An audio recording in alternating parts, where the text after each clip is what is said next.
Old times there are not forgotten. Look away, look away,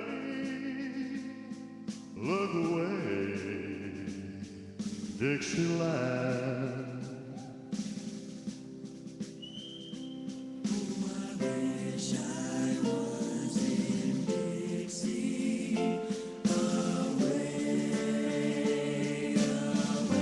For you, Willie.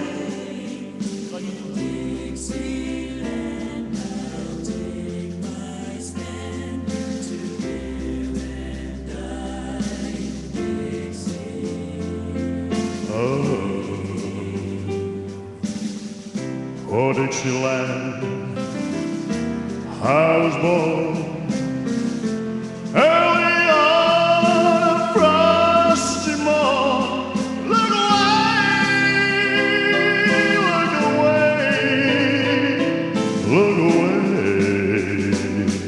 Dixieland. Glory, glory, hallelujah.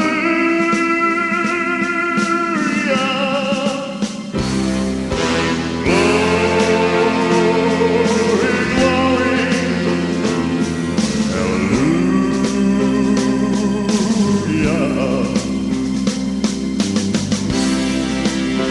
Glory, glory, hallelujah.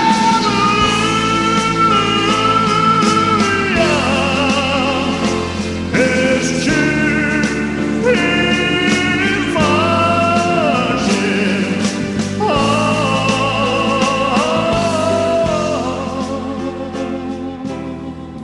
Because usually you don't need a passcode, but yeah, I read something where maybe they've just recently changed it. They changed a bunch of stuff. It's hard to get your video live on Facebook too. It used to be like a one-click thing. Now it's about 13 steps to do it properly.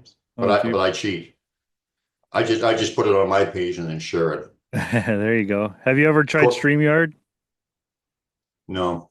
I've been doing this for a long time. I'm kind of thinking, I'm kind of between you and me, I'm kind of disillusioned with the whole Sasquatch community kind of thing. It's just I'm kind of thinking of taking a break or something pretty soon. Who knows? You might be my last show. Yeah. And that won't be a reflection on how you do, but whatever. But no, I'm just like, I'm into the teachings of Sasquatch and their spiritual side and their message and no judgment, love, all that kind of stuff. And all these people who are talking that and say that they've got that message or whatever, they're all fighting with each other and bickering, and especially about stupid freaking politics and stuff. Like everybody's a hypocrite. Yeah. And I'm just getting sick and tired of it, like I'm just really getting sick and tired of it. And then I find myself falling into that stupidity, which I know is stupidity. So whatever. Anyway. No, I hear exactly what you're saying. I've gotten as far as I can with the Sasquatch thing myself, and now I'm branching out and going to, because I believe the phenomenon goes elsewhere. I believe it's all connected a certain way, and yeah. I traded. I mean, I gifted with the Sasquatch for 6 years and had them come to me in my meditations, and I've had a lot of crazy stuff go on. We'll get into it. That's the kind of stuff I like to hear more than I like to hear about the teachings and the stuff like that, more so than just I saw a Sasquatch across the road and he was such and such a height and he had a foot width or a foot something between like so many inches between his stride, all that crap. I don't give a crap, man. Right. I've seen them. I know they're there, so I want to hear what they have to say to me. I don't have to I don't need whatever. Anyway, I got you. I understand exactly what you're saying. You're not into the creepy pasta and the stories and the blood and guts part of it all and all them stories. And no, because I've never experienced that, and I think that in some cases it is a direct correlation between how the people treat them. If they treat them differently, they're going to have a different reaction. I agree with you on that for sure. By the way, I like your Colorado Avalanche ad. Thank you. I did a podcast like 3 weeks ago, and one of the guests on the Untold Radio Network, he was wearing it. I'm like, oh man, I got to steal that hat. So I searched far and near to get one because I used to live in Colorado, so I knew exactly what it was, Yeah. and I found one, so I got it. So, do you actually like the team, or is it just the Oh yeah, I Sasquatch followed play? them when I lived out there. Yeah, we would go to the games. Yeah, yep. How long ago was that? Oh, who was I think Patrick Waugh was goaltending back Oh, then okay, for okay, them. yeah, Yeah. yeah, And I yeah. think they had was it, no, the Messier was a Ranger. Who did they have? They had a big name back then too. I can't remember, but they were good back then when I was. They were going to playing for the Stanley Sakic, Joe Cup. Sakic. Right, they were playing in the Stanley Cup back then, so they were Yeah, doing well. you remember Joe Sakic, right? Yep. He's probably the guy you're talking about. Anyway, let me get this recorded. I was starting to record. Okay. Otherwise, we could be talking all. I am recording it, but we're not live yet. Yep. Just give me a It asked second. me to. It asks you too on this end if it's okay for you to record, and then you got to push OK. Hey, do you want this recording? I can share it with you so you can use it if you want. Yeah, you can. Yeah, whatever. I'm good. Um, Chris Reinhardt. Just write your name in here. Do you know there's a pretty darn good hockey player called Reinhardt on the Florida Panthers? Do you know that? No, I didn't know that. Oh wait, maybe I do know that. Um, well, maybe I don't. Maybe you do, maybe you don't. Right? No, I probably don't. I don't. I'm not a big hockey follower. I was out in Colorado. I was. But Well, they got that a was. couple yeah. They got a couple of the best players in the league playing for Colorado right now. I They're was back there in 2000, so that's long, long, long time ago. I used to live in up in Eldora, yeah. up the canyon from Boulder, and it was the first. I drove snowcats at the first ski place on the front range, Oh, awesome. I'm and almost I ready will. for you. You go Yeah, ahead. I'm listening. I'm just getting the and show if I wish going. I known what I'm doing now, I wish I known back then because I lived at the ski area on premises by myself with all them acres of property with trail upon trail with quads and everything to my disposal, and I could have went looking all over those mountains for stuff, and I never knew anything about it until about 10 years ago, and then that was it for me. Been hooked Yeah. ever since. Okay. I am going to go and share this with you. So if you want to press record for you, if you want to keep it, and then we'll start the show. Yeah, it says recording. I pushed OK, so we should be good. Okay. Hey, everybody. My name is Port Cunningham, and my distinguished co-host, Tom Pappy Cantrell, is AWOL. I think he's having technical issues. He just messaged me. So hopefully he'll show up. And we're here with Chris Reinhardt today. So how you doing, my friend? I'm doing well. Thanks for having me. Yeah, you're most welcome. We appreciate you coming on. So as a hockey fan, obviously I'm very, very enamored with your hat there. Two of my favorite things, Sasquatch and hockey, all in the same hat. I mean, imagine. Right, right. Yeah, I forgot all about it and about the hat, and because I used to live out in Colorado about 20, was it 24, 25 years now, 24, 25 years ago, and I seen someone wearing it on one of my podcasts the other night. I'm like, oh my goodness, the Colorado Avalanche hat. So I had to go out and search, and I searched and searched, and I found one, and so I scooped it. And then he was on the podcast too the next week, and he's like, "Yo, you stole my hat! You stole my hat!" I'm like, "Well." I had to go get it. I had to go get it. It's a Yeah, gorgeous hat too. The colors are nice and the little emblem, and it's a nice yeah. hat. Well, because the fact is that the I don't know if this is number one religion in India, but I guess Hinduism is very, very big in India. Christianity is kind of like the predominant religion in the USA, and in Canada, it's hockey. Yeah, that's true. It is, but that's very true. They live and die hockey up there. That's for It sure. is hockey up here 24/7, my friend. So anyway, we probably lost everybody who's interested in Sasquatch on this podcast. But so Chris Reinhardt, it's nice to meet you. You seem like my kind of guy with a this sparkle in your eyes. You got a sense of humor, I can see. Yeah, yeah. So why don't you tell us how you about your podcast, how you started your podcast and your journey leading you up to maybe with the Sasquatch influencing you along the way to get you to where you are now, kind of thing? Okay, so when I was growing up, small town USA, little league games, parades, just church on Sundays, the whole 10 yards. And that's how I grew up here. I grew up always seeing you'd see Patty once in a while on TV. Back then we only had like three channels, so if that tells you how old I am.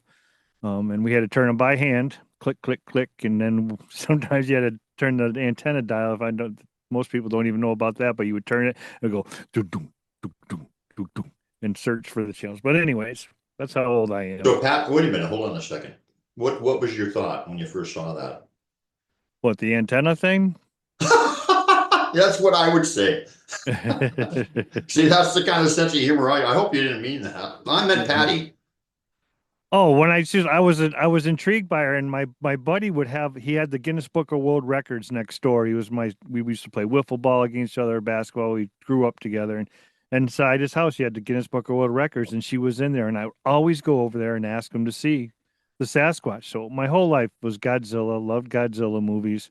Loved to watch Abbott and Costello on Sundays, and when they had the creature features when the Frankenstein monster was on, and Dracula, all the Wolfman, the Mummy. They met them all, and so I followed that when I was when I was young, and as I grew up, I always would see the same guys on TV talking about the Sasquatch, up in the Pacific Northwest about Patty, and that's all I thought it was. That's all I thought the whole phenomena was just that one Sasquatch, and these people out there trying to find her over and over again, right? You thought it was one Sasquatch? That's it. That's what I thought When you were a kid, though, right? when I was a kid growing up. Yep, that's all I thought because you would see the same people on TV in the same areas and talking about Patty. I didn't even know Patty's name. I just knew the picture. Yeah. So growing up, and I would see more and more and more, and then again, I didn't know how many Sasquatch are. Maybe there was 10 of them, but I always thought they were up in the Pacific Northwest, and the same people like the Meldrums and all them people. Those are only ones that are out there looking for them until we got rid of cable 10 years ago and I started streaming. And I've always been fascinated. So with the subject, I've always been, want to know more. So I'm like, was introduced to YouTube and I was like, oh my God, never knew about streaming. My stepson tells me how to do it. And I I get in YouTube and I put in Bigfoot and boom, this whole world opens up to me. And I had no idea. I didn't even know there's people like myself in the forests searching for the Sasquatch, interacting with Sasquatch. I didn't even know that was possible. So this whole new world opened up to me because of streaming. So I would watch and I had my favorite people and I would watch what's going on and who's doing what. And I'm like, you know what? I should try that here. What the heck? Why can't I go out there and look for the signs and maybe find one here in Connecticut? Maybe they're here. Nor I live up in the northwest corner of Connecticut. That borders New York, Massachusetts, right up there. Yeah. And so I started 10 years ago, and ever since then it's been a wild, wild, wild ride. And it's gone from day one, flesh and blood monkey that can hide well to now to where I think that there's something more I would hide spiritual, more I don't even know how you would expect it. It's just it's night and day when I first started my beliefs now. But I followed the evidence that I got to interact with along the way. And we'll learn Yeah. about that as we go because I had a lot of crazy things that were introduced as I went along. Yeah. Well, our co-host Del Latitude just joined us. I don't know why you changed your name, but I kind of like it. Del Yeah. Cantrell. Del Cantrell. I'm going to change it Well, back to Pappy Cantrell. How's that? all right, now you go right ahead and do that. Yeah. I'm a little So, frustrated right now. so Chris, what was tell us some of the things that started happening to you that changed that changed your mind from like being an ape, like the ape kind of theory over and what some of the experiences you had that started making you realize they were more than just a flesh and blood Megilla gorilla running around in the woods. Right. So it didn't happen overnight. I experienced I experienced my first sighting. I experienced the thermals. I experienced finding the trackways. I've experienced the rock throws, and I've experienced that a lot of times. What changed with me is I had a buddy. His name is Chris Connor, and he's from the Trail to Bigfoot, and he's down in the Green Swamp in Florida. So we went down there, and he's a big fan of Skinwalker Ranch, and we got introduced to these EMF detectors, and I went down there. He started using them, and things started. We started getting stones thrown at us, and we would take the meters out, and we were getting readings from the EMF meters that were spiking that we shouldn't have been getting, and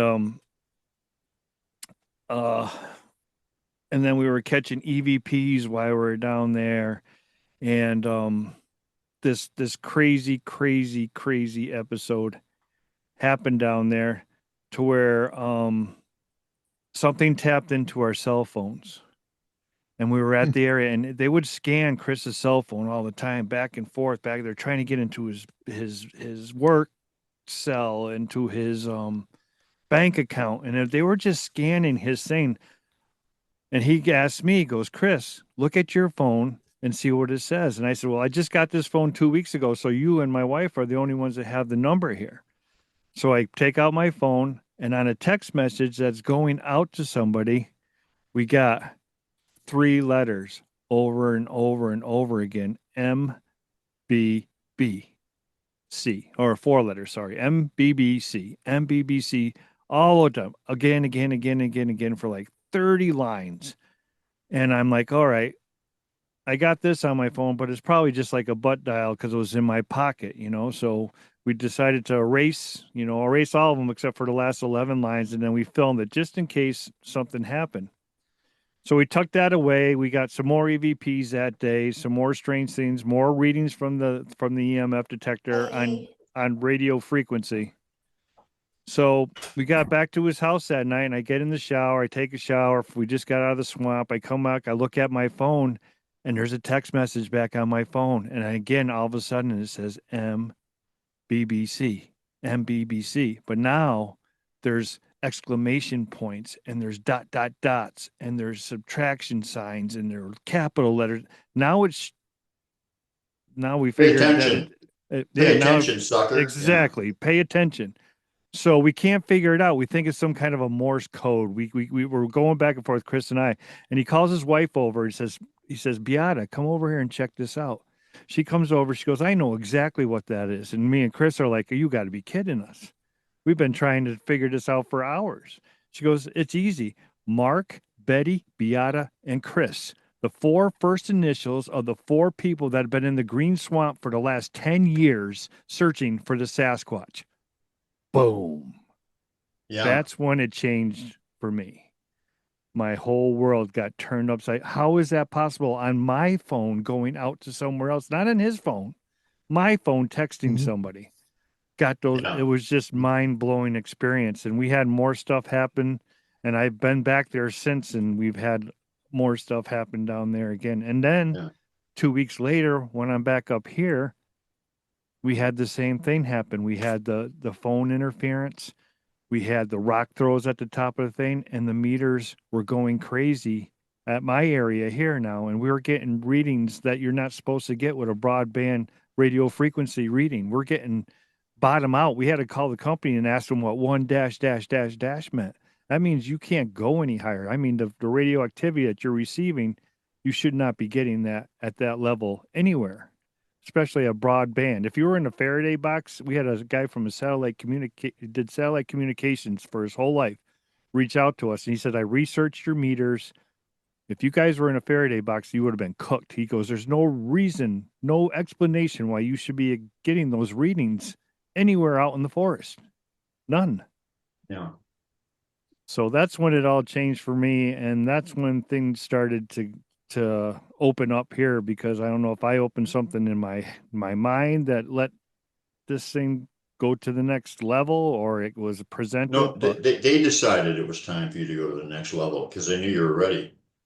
yeah, so Because that's what changed you me. didn't turn your back on it like some people. You went with it, right? Well, no, yeah, you got to go with the evidence. You got to go with it. And I didn't know if it was the But Sasquatch or not. You know what I mean? I can't tell you if it was or it wasn't, but you have to follow the evidence, and that's what I did, and that's where it's led me today. Yeah. So Where let me I'm ask sitting you, here. what were you thinking? Like a lot of people, when a rock comes out on the path in front of them, or you said rocks thrown at you, were they actually thrown Mhm. at you or in your direction? Well, I've only been hit once, and I've had a lot of, and that was just this last May down at the Green Swamp again. We went back down for another trip. But up here they come in and they're in the vicinity. Actually, my first experience when I was doing this was a rock throw and a grunt from something that we didn't see. It was we were being lured into the woods by a dog whimper, like a dog got hurt. And it was whimpering at us. And my buddy, we just started. I had a notepad and a cell phone. That's all I had with me. It was like we were brand new, 2 weeks in, brand new. And we were out at this area and we heard this dog whimpering noise, like a dog got hurt, like hmm. So we're like, well, let's go check on it. So we go over to the area where the noise is coming from. We get there. There is nothing there. Nothing there. Yeah. 50 feet up to our left, now we hear the dog whimper again. So we go 50 feet up to our left. I said, well, maybe it crawled away. Maybe he's scared. He's hurt. We get up there. Nothing's there. wow. Again, now up to Yeah. the right-hand side, 50 feet. Nothing there. My buddy taps me on the shoulder. He goes, Chris, whatever this is, it is luring us into the woods right now. It's drawing us farther and farther and farther into the woods. We don't have a flashlight. It's dusk. We got to turn around and get back. So we turn around, we hightailed. We were stepping pretty good. We weren't running, but walking at a good pace through the forest. We get to the logging road, and then all of a sudden we hear this growl, grunt, guttural. I mean, I can't even, it's like, whoa. I mean, I'm sure the sound's changed since, for the last 10 years, but it was a deep guttural, and then we turn, and then you hear from the foliage, a rock comes flying at us and lands right next to us. And that was my very first experience. And me and Mike were like, oh, Mike and I, and we're like, oh my God, was that a Sasquatch? Sasquatch throw rocks? Sasquatch mimic? Oh my goodness, did we just have a Sasquatch interaction? And that's Yeah. how I got hooked. That's the hook right there. Well, go ahead. Chris, in what general area were you where that this happened? I was at the state forest here in Northwest Connecticut. Okay, you're in Connecticut. Okay, Yep. That's interesting. Yeah, right near the Mass border and the Connecticut border, or right in that corner over there. Yeah. I was going to say, the Sasquatch, and I know there's Sasquatch that don't like people, so don't get me wrong. My guys do. Tom's group likes the people they're connected with, like mine. But, when I have a rock come out, to me, it's, oh, great, my friends are here. Now, did you look at it as threatening? Because you thought it was threatening? I have never felt threatened. Cool. Scared of reality. I was, my first you're experience learning was new things. right. Exactly, Tom. Yeah. Exactly. You hit it Yeah. right on. Yeah. I didn't know I didn't know that this would happen. Yeah. I was My- out my- there. I wanted it to happen, but I didn't think, to tell you the honest God truth, I didn't think we were going to find anything. I didn't think I would have a stone thrown at me. I don't think we would have heard anything. I just was out looking at tree structures, and that's it. And I didn't think it was going to go to the next level, and it sure as heck has. My point is, though, is that Quick, my point is that, like, they're pretty accurate. And people say, it tried to hit me or tried to kill me. No, it didn't.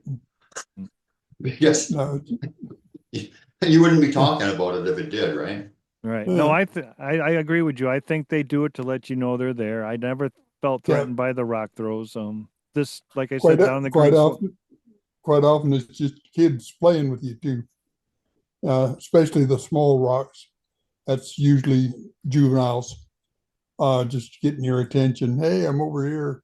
And Right. I know one guy that used to have rock throwing contests with him. He's kind of a white-haired guy, lives up in Canada. Yeah, I've never wanted to throw a rock back at them just in case that they would be offended by it. That's the way I looked at it, or mad, or turn, or what if it's not? What if it's something that's mimicking a Sasquatch and you don't know what you're throwing that rock at? I mean, Yeah. Well, I don't know. I did it with really good, like high energy, like playing with it. I said, hey, let's play, and I kept it light, high vibration, high energy, and that's what they like. Right. I mean, Mhm. people who are really connected with them would tell you that the best way to connect with them is to sing songs, um, laugh, children, high energy, innocence, that kind of stuff. Right. Mhm. So when you're doing that kind Speaking of vibration, I have a question for both of you. Have you ever experienced of hearing a hummingbird sound while you're next to your clans? Have you ever Oh experienced that? yes. Oh yes. Oh yes. So Very much so. we have this on recording now, and Mhm. we figured out the hertz level and everything of it, and we have recordings all across America right now that are coming in, and they're all the same hertz level. I don't know if What is that level? it's 40 hertz. Port that low, huh? 40 hertz. Yeah. Okay. And that's the sound of a hummingbird. It's wings when he's just hovering. It's not Mm. all yeah. the time because they move all over the place, but when they're Yeah. in That their that normal that. range.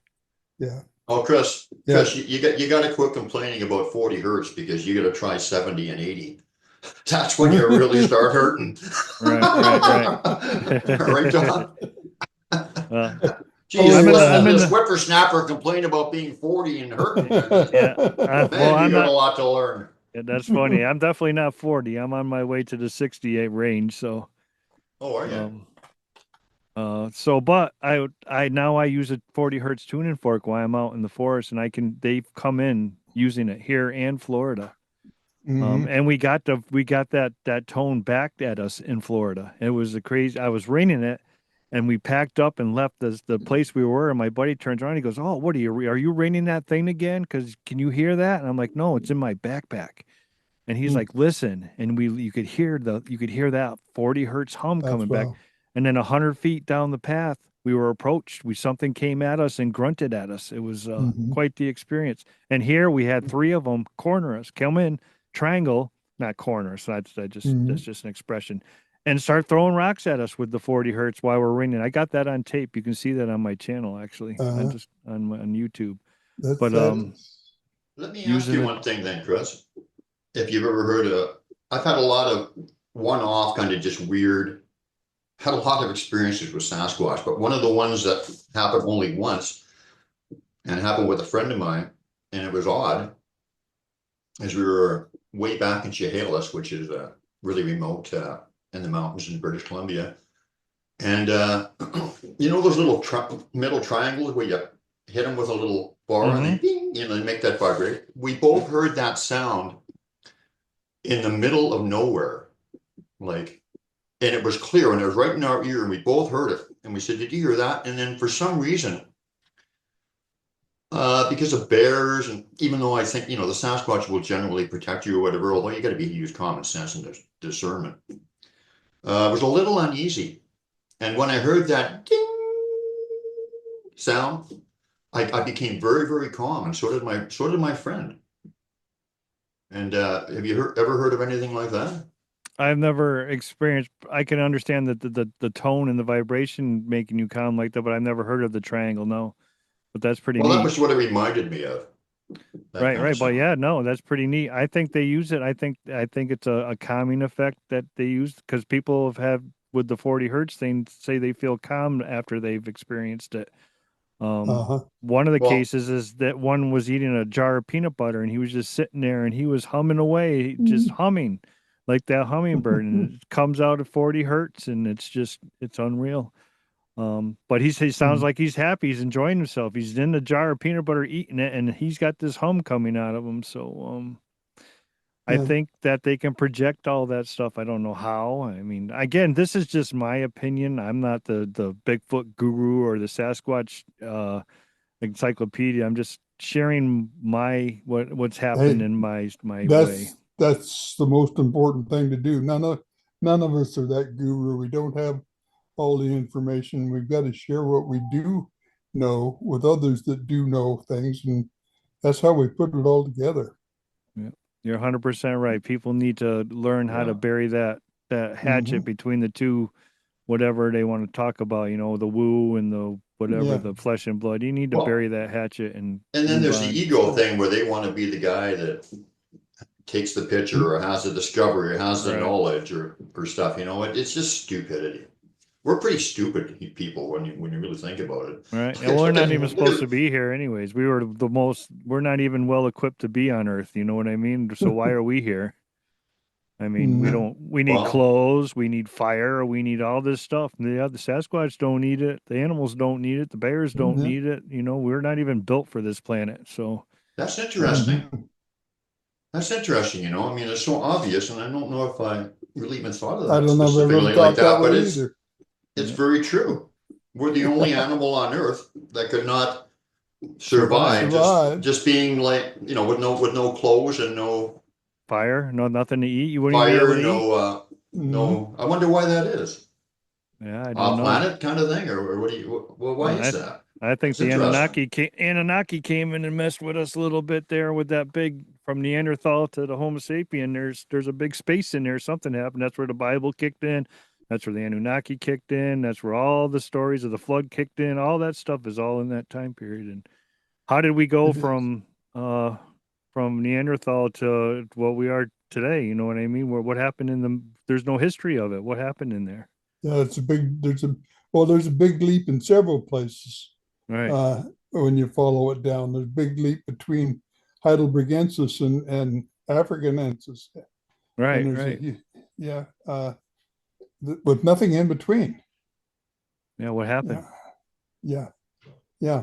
It's very Uh, interesting. I mean, there's so many loops and leaps and places you could go with this and routes and it'll drive you crazy if you try to figure it all out.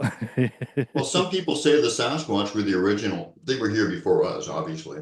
well, Yeah, they could And say that so and too. that and that the reason why the Sasquatch female DNA is 100%, I believe I'm right, human, and the Mhm. male is mitochondrial or the other one, whatever is Nuclear. undetermined, whatever says a lot to the fact that maybe, we're hybrids of Sasquatch. right, right. Something got clipped. Something got, something in the DNA sequence got pushed away and inserted, and Mm-hmm. um, who Well, knows? my clan leader said, "We are you and you are I am you and you are me," I think is how he said it. Now that could mean we're brothers, we're all one, we're all connected, or we're all from the same, that split if it happened. Right, right. It could mean a lot of different things. What do you think on that, Tom? Well, obviously, female of the species, the originator of the species was female because the mitochondrial DNA is 100% female.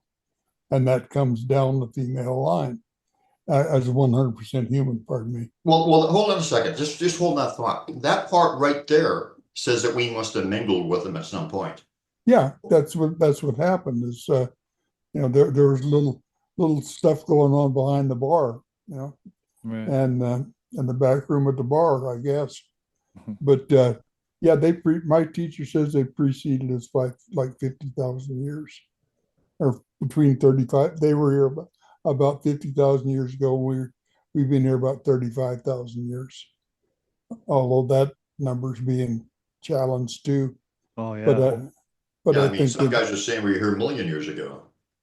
well, yeah, you not need to have evidence of it, and good evidence.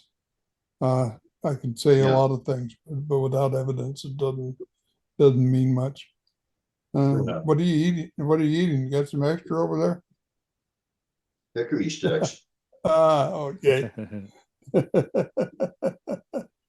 Well, I, that's where you can say that's where the Nephilim came, and I mean, people believe the Nephilim yeah. were the creators, and you could By go the a way, million. I am aware that it's rude to, but I'm not eating with my mouth open, so I'm only half rude. So what are you saying about the Nephilim? I'm just saying that that's where it could fit in too. They said they came and mated with the human, the human species, Yeah. and that's where the Sasquatch Yeah. came from. Because they couldn't show their faces because they were so ugly. They were giants, Yeah. all that stuff. And there's sayings that Moses was a giant, and he was a glower. He his skin glue. I cannot even know. I can't even know how to Glowed. pronounce Glued. it. Glued. Glowed. That's not Glowed. glowed. I was gonna say glued. His skin glued. Yeah. I don't That know would what be painful. yeah, I don't know I what was, I language was that's doing in. some glowing yesterday, but I ran out. So Right. But they say he was a giant. They say Adam and Eve was a giant. They were really, giants. well, yeah, yeah. How do you know in those terms at that time, since they were the only one being chronicled? You know? Right. No, exactly. You don't know, but I'm just saying, yeah, it just a lot of people have a I, lot of different thoughts. That's where we're at. Chris, do you talk to your Sasquatch people? So I gifted for 6 years and I Mm-hmm. had a lot of stuff go on. We exchanged gifts. I have a whole dream weaver up here filled with feathers left for us. I Mm-hmm. have two stones sitting in back of me that were gifted to me. I had a coyote leg ripped off a dog left at my back door. Um, Mm-hmm. that was the grossest thing I've ever seen in my life, by the way. It was fresh. It was gross. uh, It was bad. Why do yeah, they leave us like these gifts or whatever. They left me a dead bird one time on my windshield, and it like the windshield was picked up when it was put in there. It was obvious, and I was mad. I was it don't like new? dead. I don't like things being killed. I said, never ever do that again. And I went and buried it. Actually, took it to the Was it woods and I was buried it it. And fresh? Was it fresh kill, Brian, or was it older? it looked fresh. Okay. Now you got to remember, this is stuff that they do naturally. That's their food. Okay, so he was I know it gifting was a you. gift, yeah, or It was a something, gift or a of it sign. was a But gift of food. Yeah. yeah, The well, fact that the fact that it offended your psyche didn't really have anything to do with them. To them, it was a gift. To you, it was an improper gift, which is fine.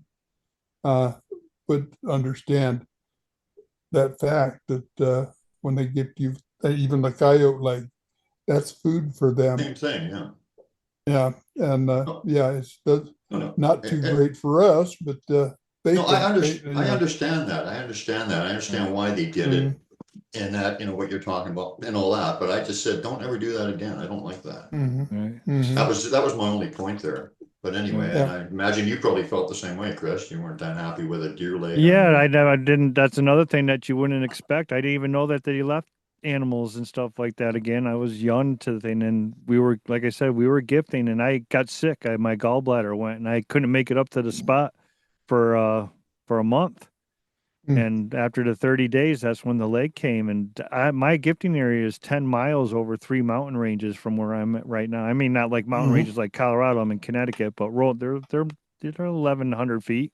But Sure. 10 miles from here, and now after that, I know they know where you live. They can follow you, and that's not the only Yeah. time they've been here. And What so, would you and do? What would you think if I said they know what you're thinking before you think it? Would you believe me? oh, I believe that in the woods. I think they know that you're there before you get Mhm. there. That Yeah. didn't take too long to figure that out after I Florida. I've had them leaving me symbols and messages with glyphs and stuff. And they were leaving me messages that I understood 5 years later. I came up with the meaning for it, and it was consistent all the way through. And then I looked back 5 years prior and saw a bunch of messages that had that symbol in there, that there was no Mhm. doubt that they knew that I was going to come up with that meaning. And they're already connecting with me according to the meaning I hadn't formulated until 5 years later. And that talks about linear time and, um, which there is no linear time. It's just an invention of man for points of reference. So, and when you're on the other side, which I hadn't experienced, I didn't have a near death experience or something similar, you realize there is no linear time over there. Yeah. So interesting. You know, what an advantage a teacher has with that, eh? They can set up anything, like a little breadcrumb trail of clues for you and just plot it all out for you to just walk into it, you know, kind of thing. Yeah. That's amazing. We had a big root ball and we would do pattern hikes at the gifting area. We would go the same way, the same route every time. So they would know if we were ahead of them or they were behind us. They knew where we were going before we got there. And we always did the same thing. There was this root ball that was there and we would go, it would be along the trail. And one day there would be a log on the left-hand side of it, a big stick log, and we'd be leaning there. And then on the other side, and then we'd go back 2 days later, and then it would be on the right-hand side. They would switch it up. One time we went up there, was balanced like a teeter-totter, balancing on the root ball like that. And I was like, most amazing thing I've ever seen. And I'm like, I told my buddy Larry, who was going up with me, I'm like, Larry, they got to be right here. I mean, this can't balance for hours. I mean, they have to be right in front of us. Maybe they were holding it and balancing it. Yeah, they could have. I've never seen the cloaking part, or I've never looked actually for it. Because do you believe again, it? Do you believe in it though? I mean, I have experienced it. Oh yes. They've been right beside me, cloaked 100%. Right. After I seen Barb Shoop. Barb Shoop is a good friend of mine. You know Barb that filmed the cloaking, the little one on cloaking up in. Never heard of her. Oh, she's got a nice lady. Very nice lady, and she's got it on film. And they just did a big. Interesting. They just did a big thing on what was the name of those two beauty those two documentaries that just came out there. Flash of Beauty. Flash of Beauty. She was in both of them, but she's in the second one, and they showed the cloaking, and they had the producer from Predator look at her VCR, her little film from her camcorder, and he said, "There's no way in the world that she could have faked that." Using what she was using. What you're seeing on her thing is 100% real, and you can see it shimmering in the thing, and it looks up at whatever it is, looks up, you can see the branch move, and then it comes down, and then it scurries away in the woods. She saw it live. She didn't see the cloak. She saw the little brown-haired Sasquatch. But the cloaking has got what got picked up on tape. It's really incredible. If you ever get a chance to see it, you can go right on YouTube. What was the name again? I'll look her up. What was her name? Barb Shoop. How do you spell that? BARBSHUPE. I didn't need the bar part. Well, it might as well be thorough, right? You know what? I'm actually pulling your leg. I know who Barb Shoop is. Oh, all right. Okay. But anyway, I wanted to tell you that this is the reason why we have this show, is because people talk about experiences like this that are, you know, not regular everyday experiences, right? But a lot of people on this show have had the same kind of experiences. And so when somebody when somebody says something really weird and they're wondering, was that even real or legitimate? And somebody else has the same experience and can say, yeah, I had that experience too. It makes it so much more real and comfortable for other people. That's right. And for instance, that Predator thing, that's an example of that. I was out on a solo overnight hike, way deep in the woods, like 5-6 miles in by a little creek and whatever, camping, and I saw them, Sasquatch, walking around me in predator form. They a shimmery outline and that watery, flowy kind of thing in their, middle or whatever kind of thing. So I saw them walking around me in that form. So that validates, what was her name, Barb? Barb Shoop's story. It validates my experience and it makes it more real for everybody. Yep. That's the kind of work that we're doing here and we want to do, right? Yep. But sorry, Barb, I was just pulling your leg there. I know who yeah. She's a very, very kind lady. I love Barb. She's a good friend of mine. Barb is the salt of the earth. Yep. Jill and Brett debuted that video at our town hall meeting last month, and Barb was there. She didn't know it was coming. Barb only lives about 15 miles from me.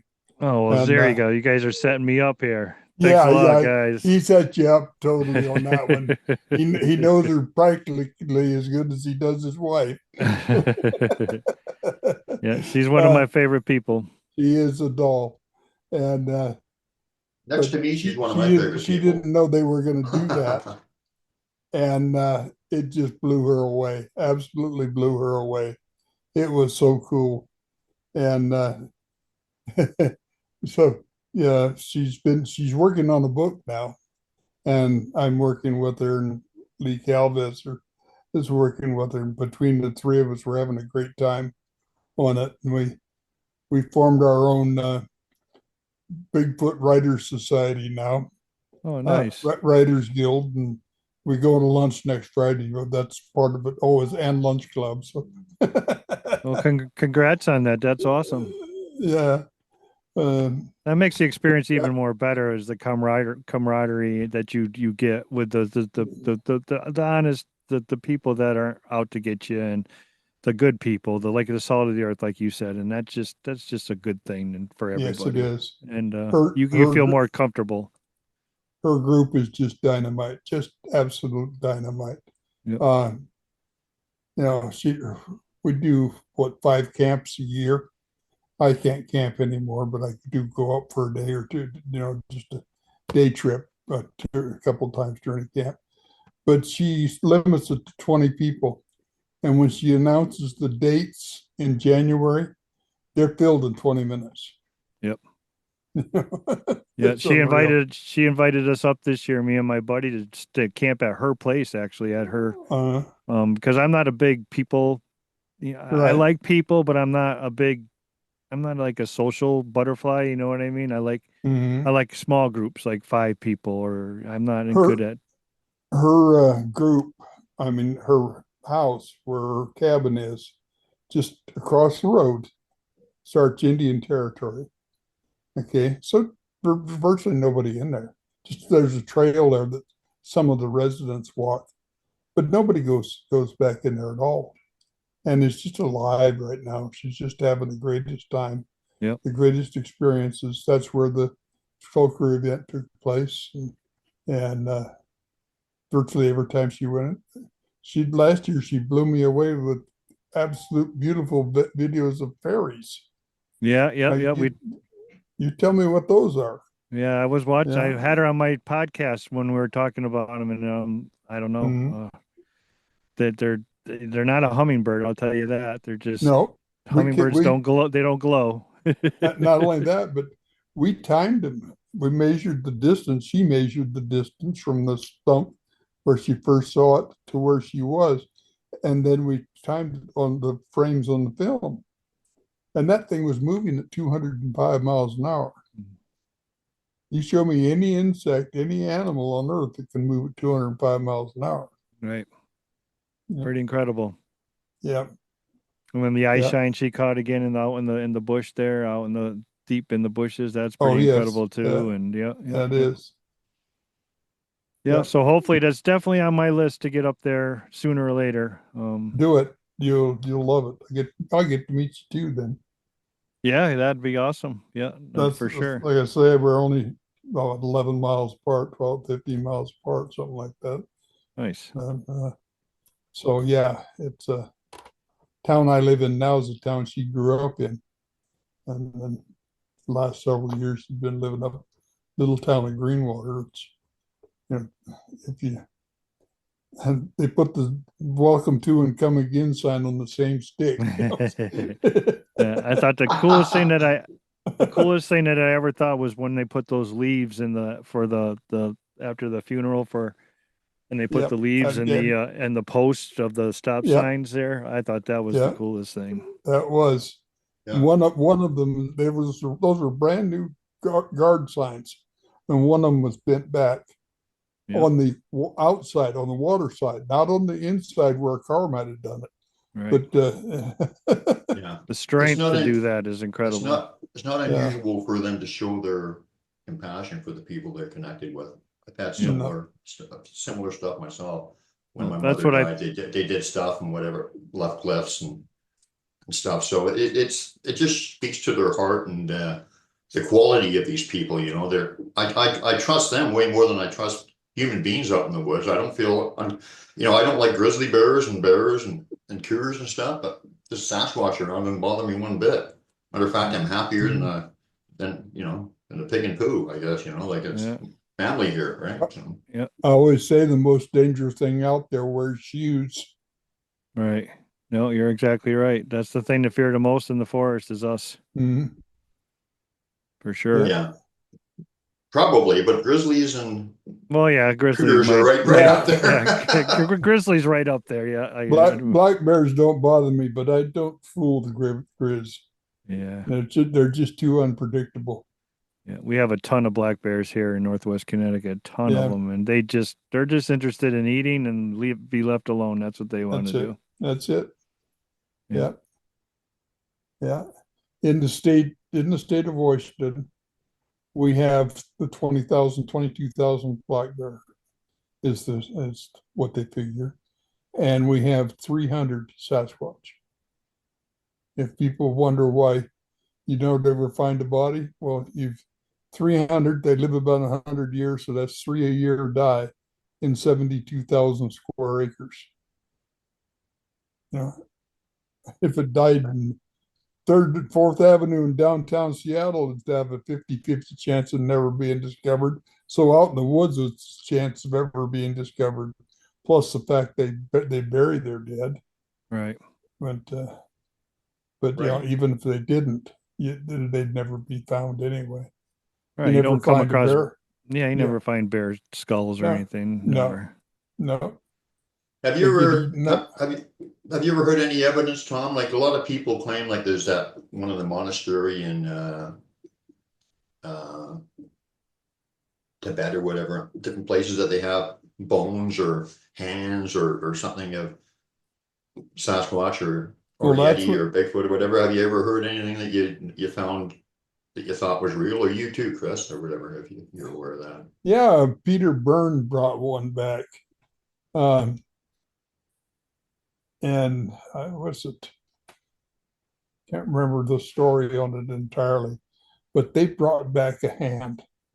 Not that I ever believe anything Peter Byrne ever said, but I did know other people that knew of it too and knew of the thing. So that was corroborated.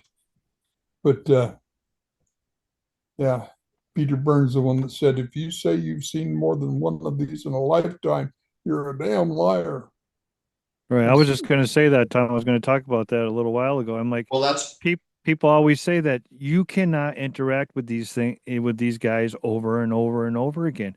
I says, yes, you can. It's your aura is what they see. They know who's nice and who is not nice, and they will interact with the ones that believe in them.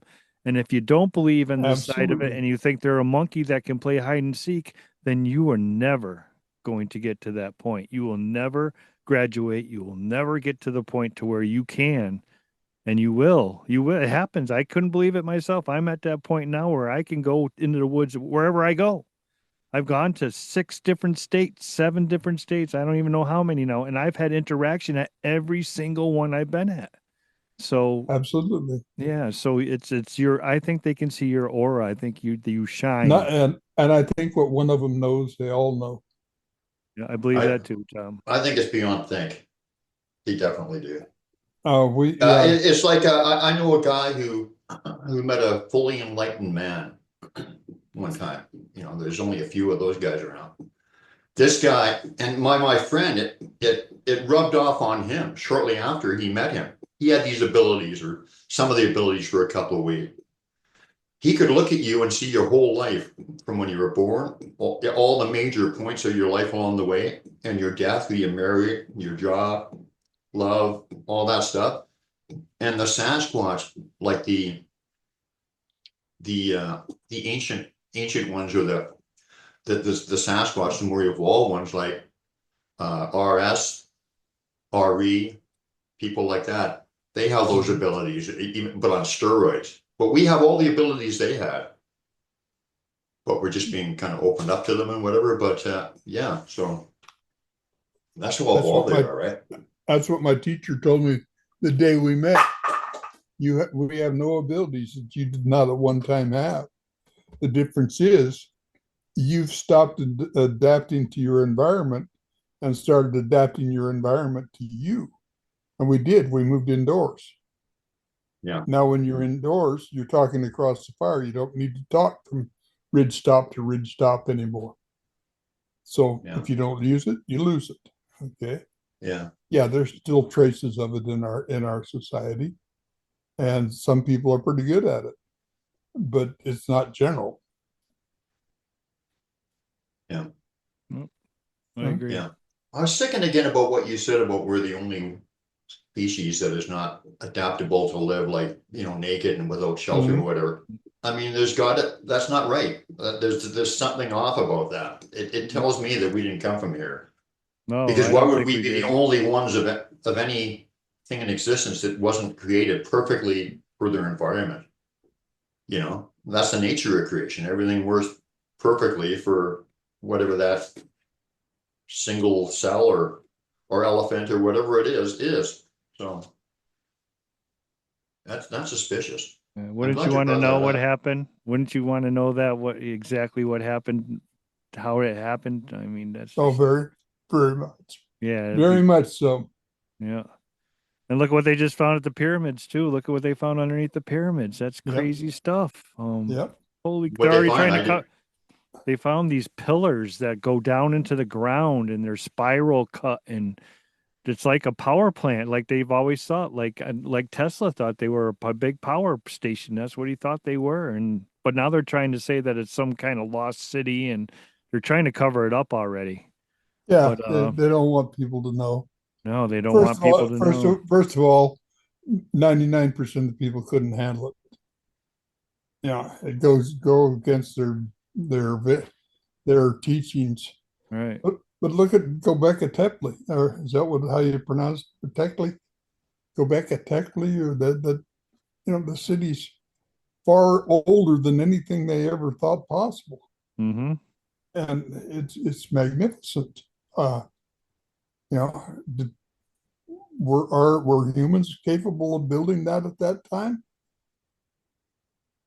Who knows? No, I don't think so. I think you needed technology or giants to build that stuff. I mean, it's just those stones are just so big. And that They, that granite stone in the middle of the pyramid that they're saying that's the king's tomb or whatever. mhm, That stone weighs so much there's not even modern day equipment that could lift it up in could lift there. that. No, not that size. Right. No, not at all. So, Yeah, it's uh, maybe they had what I've always looked for all my life, a way to repeal the law of gravity.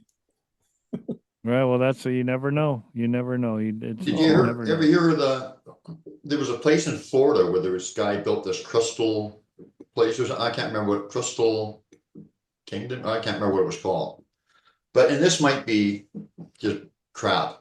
But apparently and he built stuff with these big bricks and whatever, and stuff too, and people were wondering how he did it. And apparently some people said they saw him levitating those into place, some of those great big huge bricks. So I'm thinking mhm. maybe maybe that's what the Egyptians did or whoever built those did. Mm, Yeah, maybe. who knows? Yeah, yeah. We were So what in do you Georgia. go ahead, We used to Tom? go to Georgia every year in the fall of the year for a gathering. Arla, uh, she put on a gathering down there, and I'd go down because she's my sister anyway. And 2016, I think it was. No, 2015, because 2016 was the year Bob Gimlin went down with me. But 2015, we're sitting at this campfire one night. There's 18 of us around the campfire. And two Sasquatch came and walked up right directly behind my chair at the campfire. If you can imagine that, here's 18 people, all of them just sitting around talking, and two Sasquatch join us. And when they walked off, when they left, Arla and Keith Bearden and Jonathan and little Zach Henson. He was 8 years old.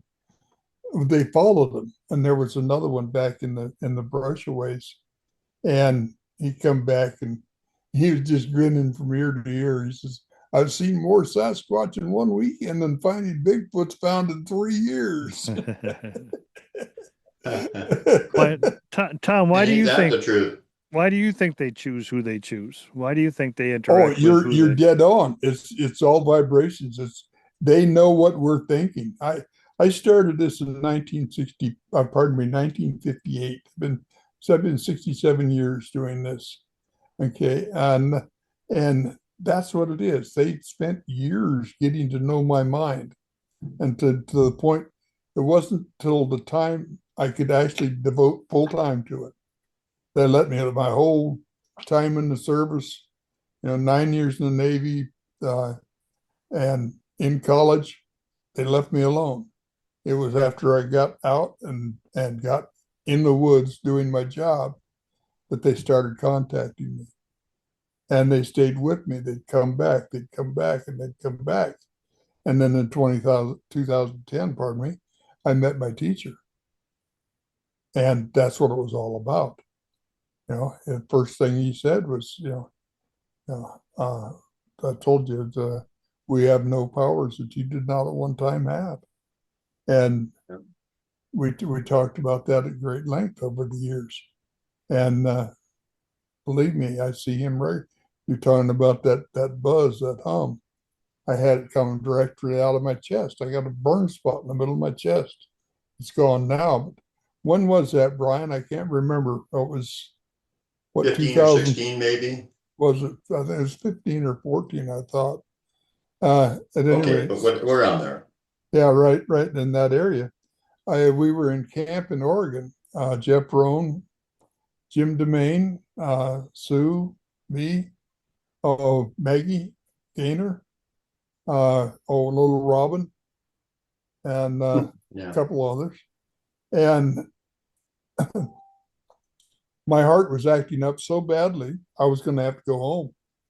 I mean, I was going to have to go to the hospital, is what I thought. And decided to spend one more night and I'd go in the morning. Well, that night, they decided to treat my heart. And I woke up and there's a zzz coming right out of my chest.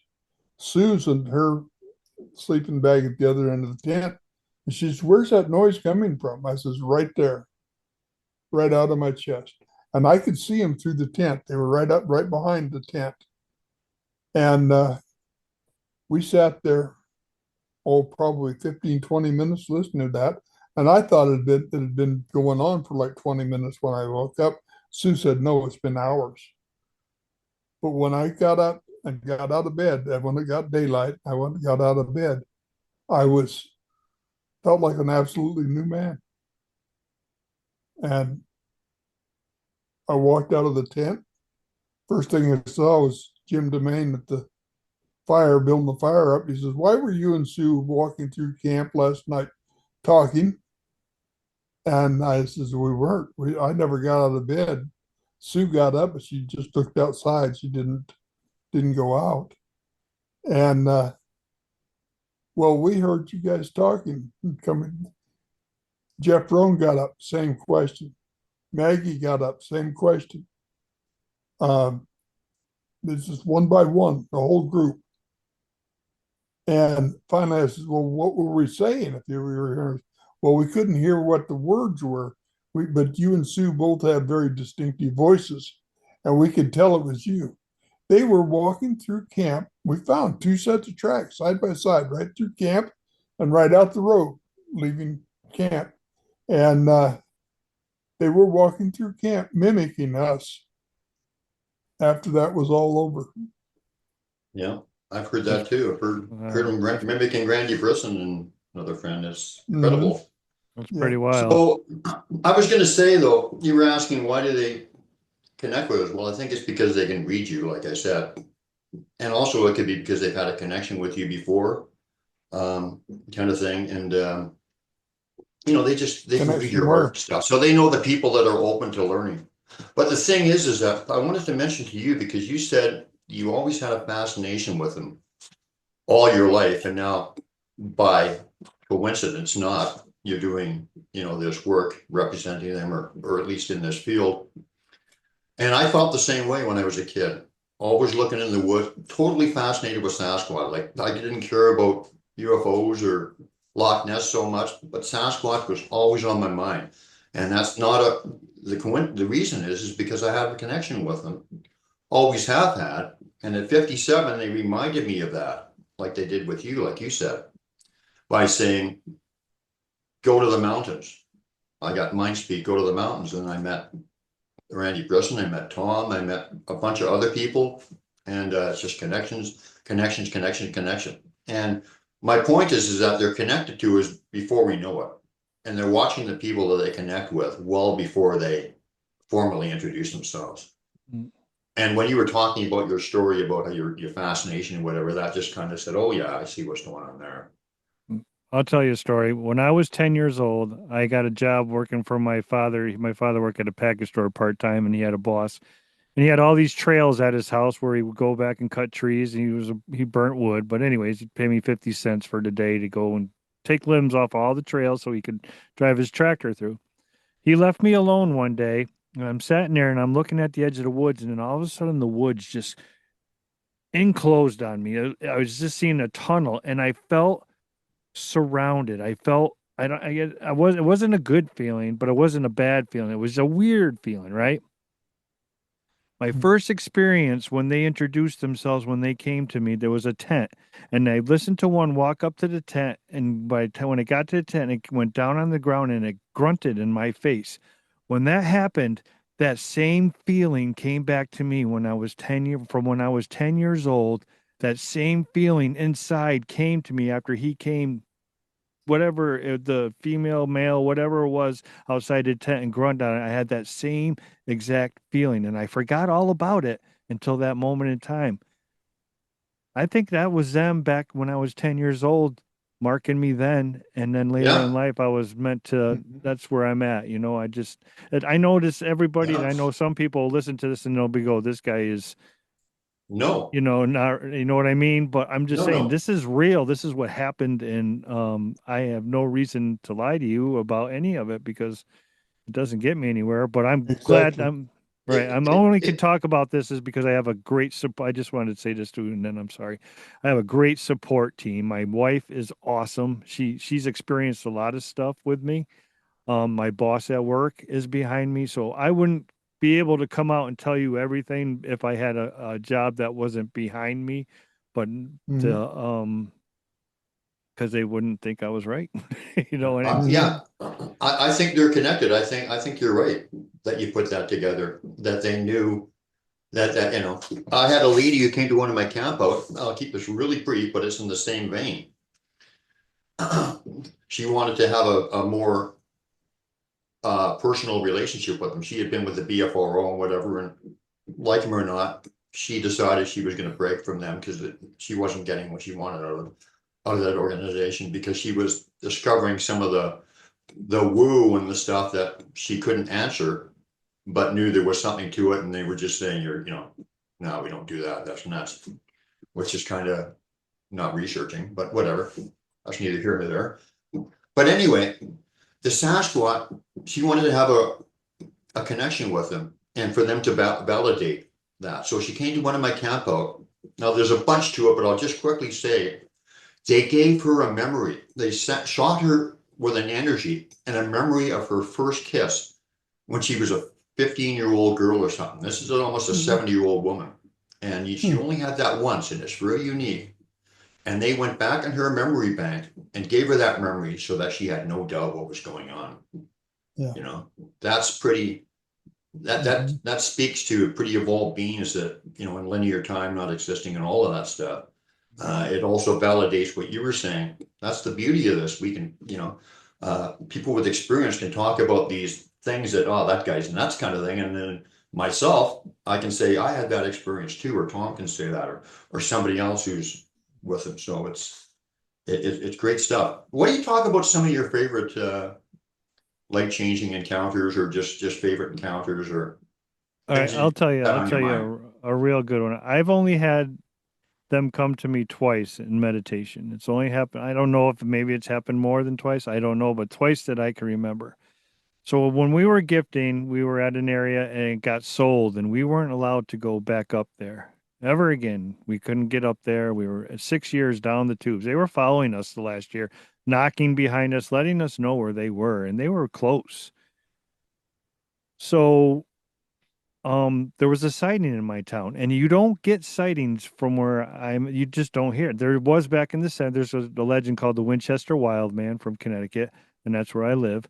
But you don't hear about sightings because people up here don't really want to talk about it. You can't get them to talk about it. But anyways, there was a sighting on the side of the river here, and they said they heard a pig scream, and they looked up and they seen one come down and cross the river and go into the forest towards my house.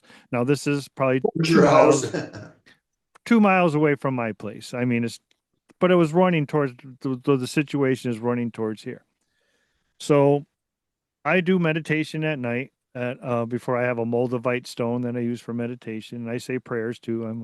I say my prayers and prayer to Saint Michael and all that. And during my meditation, I started seeing a face, and it had dreadlock. It was like a dreadlocks coming down the face. I could see it perfect. I wish I had my other computer. I could show you the picture I drew. And big black eyes, and the face would come and waves, and then it would come back, and then it looked like she had. I know it's a she, by the way. Like Elvis sideburns started appearing, and the hair on the side of her cheek started coming through, and then she would come off, and then she would come back, and then all of a sudden you hear na na na na na na na na na, and then it's back and wavy and na na na na na ta ta ta na na na na na, and then all of a sudden Natari. She comes full blast. I can see her right in front of my face. She's got the dreadlock hair, full steam, big black. It's a Sasquatch, and she tells me, Natari, look at the hair is up on my straight up on my arms right now. Woof, Natari. So I get up, I wake up out of my where I've never been that deep in meditation before. You know, when you're in somewhere you don't know, you're deep in meditation. You don't. So I wake up. I call it waking up. I go downstairs. I tell my wife because I tell her everything. I tell her just what happened, and then I come back upstairs and I get back in and I do get back into bed. I'm like, okay, my meditation. I'm like, okay, so I know that this is real and this wasn't my figment of my imagination. I need something physical left for me. I need the proof, and I asked for it. I said I need something left. So that's how the night ended. I fell asleep and I got back up and I woke up and my wife's downstairs first and she's having her coffee. And she's like, "What's all that stuff in the backyard?" She looks out the window. She feeds every animal in the world, so she notices all this. So she's like, "What's all that stuff in the backyard?" I go, "Oh, geez, I don't know." So I go down in the backyard, and in the backyard there's a Tupperware container and a stuffed monkey. Two of the things that we always used at the gifting area. We would bury my gifts in Tupperware containers under the ground with stones and everything just to prove that it took hands to get into. And we would strap a monkey with the same Velcro hands as that they left in the backyard to a tree. And they would play games with it. They would lift it off. They would take it. They took it one time for a year and brought it back to the same week. So I get the physical things left for me. I'm like, oh wow. So last night was not a coincidence. I mean, this stuff has never happened to me. So I call my buddy Alfred Santariga. I'm sure you guys know who Al Yeah. is. Oh, He's a yeah. really good friend of mine, and I tell him about it. He goes, We "Wow, just had Chris." him He on says, about 3 weeks ago. "Yeah, yeah, yeah, yeah." He's a great guy. And he's like, "You have to look up the name, do the research on the name." He says, "You got to start there." So we were looking for the name and we found the name. It was the first Native American female saint from upper state New York in the Mohegan tribe. Oh, cool. Natari. That's a name that I would never have guessed in 100 years. So I Uh, take the monkey that's in the lawn with the Velcro and I strap it up in the tree right across the road here, right across on my back. Right, the forest is right here. Put it in the tree.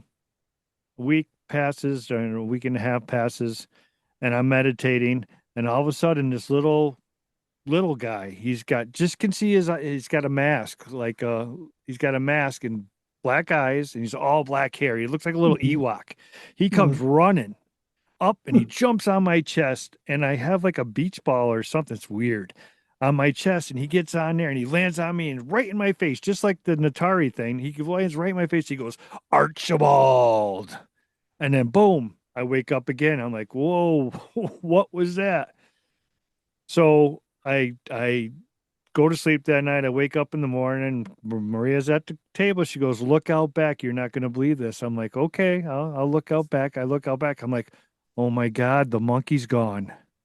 I said, "You're not going to believe what happened last night." And I told her the story of the little black Ewok looking guy that jumped up on my chest. She goes, "Yeah, I'll tell you something. All the animals have disappeared for the last 4 days." She said, I haven't had a squirrel, a bird, or anything at any of my feeders. No animals have been around. And I'm like, wow. And now the monkey's gone and that's gone. So that happens. And that night I'm laying in bed, and my grandchildren were living with me at the time, and they're in the bathtub, and I'm laying in bed, and all of a sudden my room starts shaking. Like shaking. I thought the pipes were going to burst. So I run out the door. I open up the door. "What are you guys doing in the bathtub? You guys are going to, the pipes are going to break, blah, blah, blah, blah." And typical freaking out stuff when you don't want stuff to happen. And Maria, my wife, yells up, scared. She goes, "No, it's not the pipes. There is a blacked out helicopter over our apartment right now. 20 feet above my place is a blacked out helicopter hovering." I'm like, "What is going on? What is going on?" So the helicopter finally takes off. It was there for like 10, 15 minutes, takes off. All the activity that was going on, Maria was having stuff go on with her hummingbird feeder. I missed that part of the story. I got too involved in the mind speak or whatever you call it. After that, nothing had the Sasquatch activity stopped after that helicopter left. There was no gunshots. There was nothing, nobody running through the woods because we could see it. It's right above our place. Do they have a frequency that chases them away? I don't know. It was just the one of the strangest things that's happened here. So and that's the That's only two times that they've ever come like that during the meditation thing. that's interesting. That's right. They'll come to you in dreams as well, as you're probably aware of. Probably Right. heard So that, but I think Natari was one of the ones from the gifting area that came down to see where I was at, and she was seen by that person at the brewery that day that said they heard the pig Mhm. scream and that ran across the river, because that's the same brook that where our area was at coming from. So Mhm. that's what when I you think happened. when you first mentioned that name, I thought you were talking about vintage video games. Yeah, Atari. That's the only. That's the Atari. only one. That's what I tell everybody. I said the only one I could ever remember is Atari, and that was a video game, not an Atari. Some Wasn't name that Yeah. I'm or that was a Archibald. video? That was a video producer, wasn't it? Didn't they have that Pong game? I remember I Yeah. played that Pong. Right, Remember? right. Can you Yeah. imagine being fascinated? Did you ever see that Pong game? Oh yeah. Oh It's yeah. just two paddles and a ball goes back and forth, and it's just like Yeah. Well, it's the first of the video games. Right. That was Yeah. the first Pong. Yeah. Yep. Yeah. So earlier that week, when we had Sasquatch activity that whole week, because Maria's hummingbird feeder. This is how I found out about the hum. It was being ripped apart. All the little flowers were being tossed all over the place, and the water was either being drank or poured out on the ground. And it did it for like 4 straight days. And then she was mad. She come in the house. She goes, "You tell your friends. You go out there and tell your friends that stop drinking my water." And and one of her flowers were missing. And I want my Mhm. flower back. So the next morning when she came out, and when she went out to her hummingbird feeder, on the ground, directly underneath her hummingbird feeder, were the 4 flowers, and the fifth one sitting right on top of it. And she comes in, she's like, "You're not going to believe it, but all my flowers are there, and the fifth one is back." And Mhm. that's how it all started. And then the meditation thing started, and then Mhm. the blacked out helicopter stopped it all. Mhm. That's a shame. Yeah, but they're still Arla, here. yeah, Arla tells about the kids on her place. She had planted these, the giant watermelon. She lives in eastern Oklahoma, and she'd planted these giant watermelons, and she was counting the days till they got ripe. She knew every watermelon in the patch, and the first one to get ripe, she was counting it down, waiting for the little tendril that dies, that tells us that it's time to pick it. The day that thing died, she went out and it was gone. Something So else she was started counting.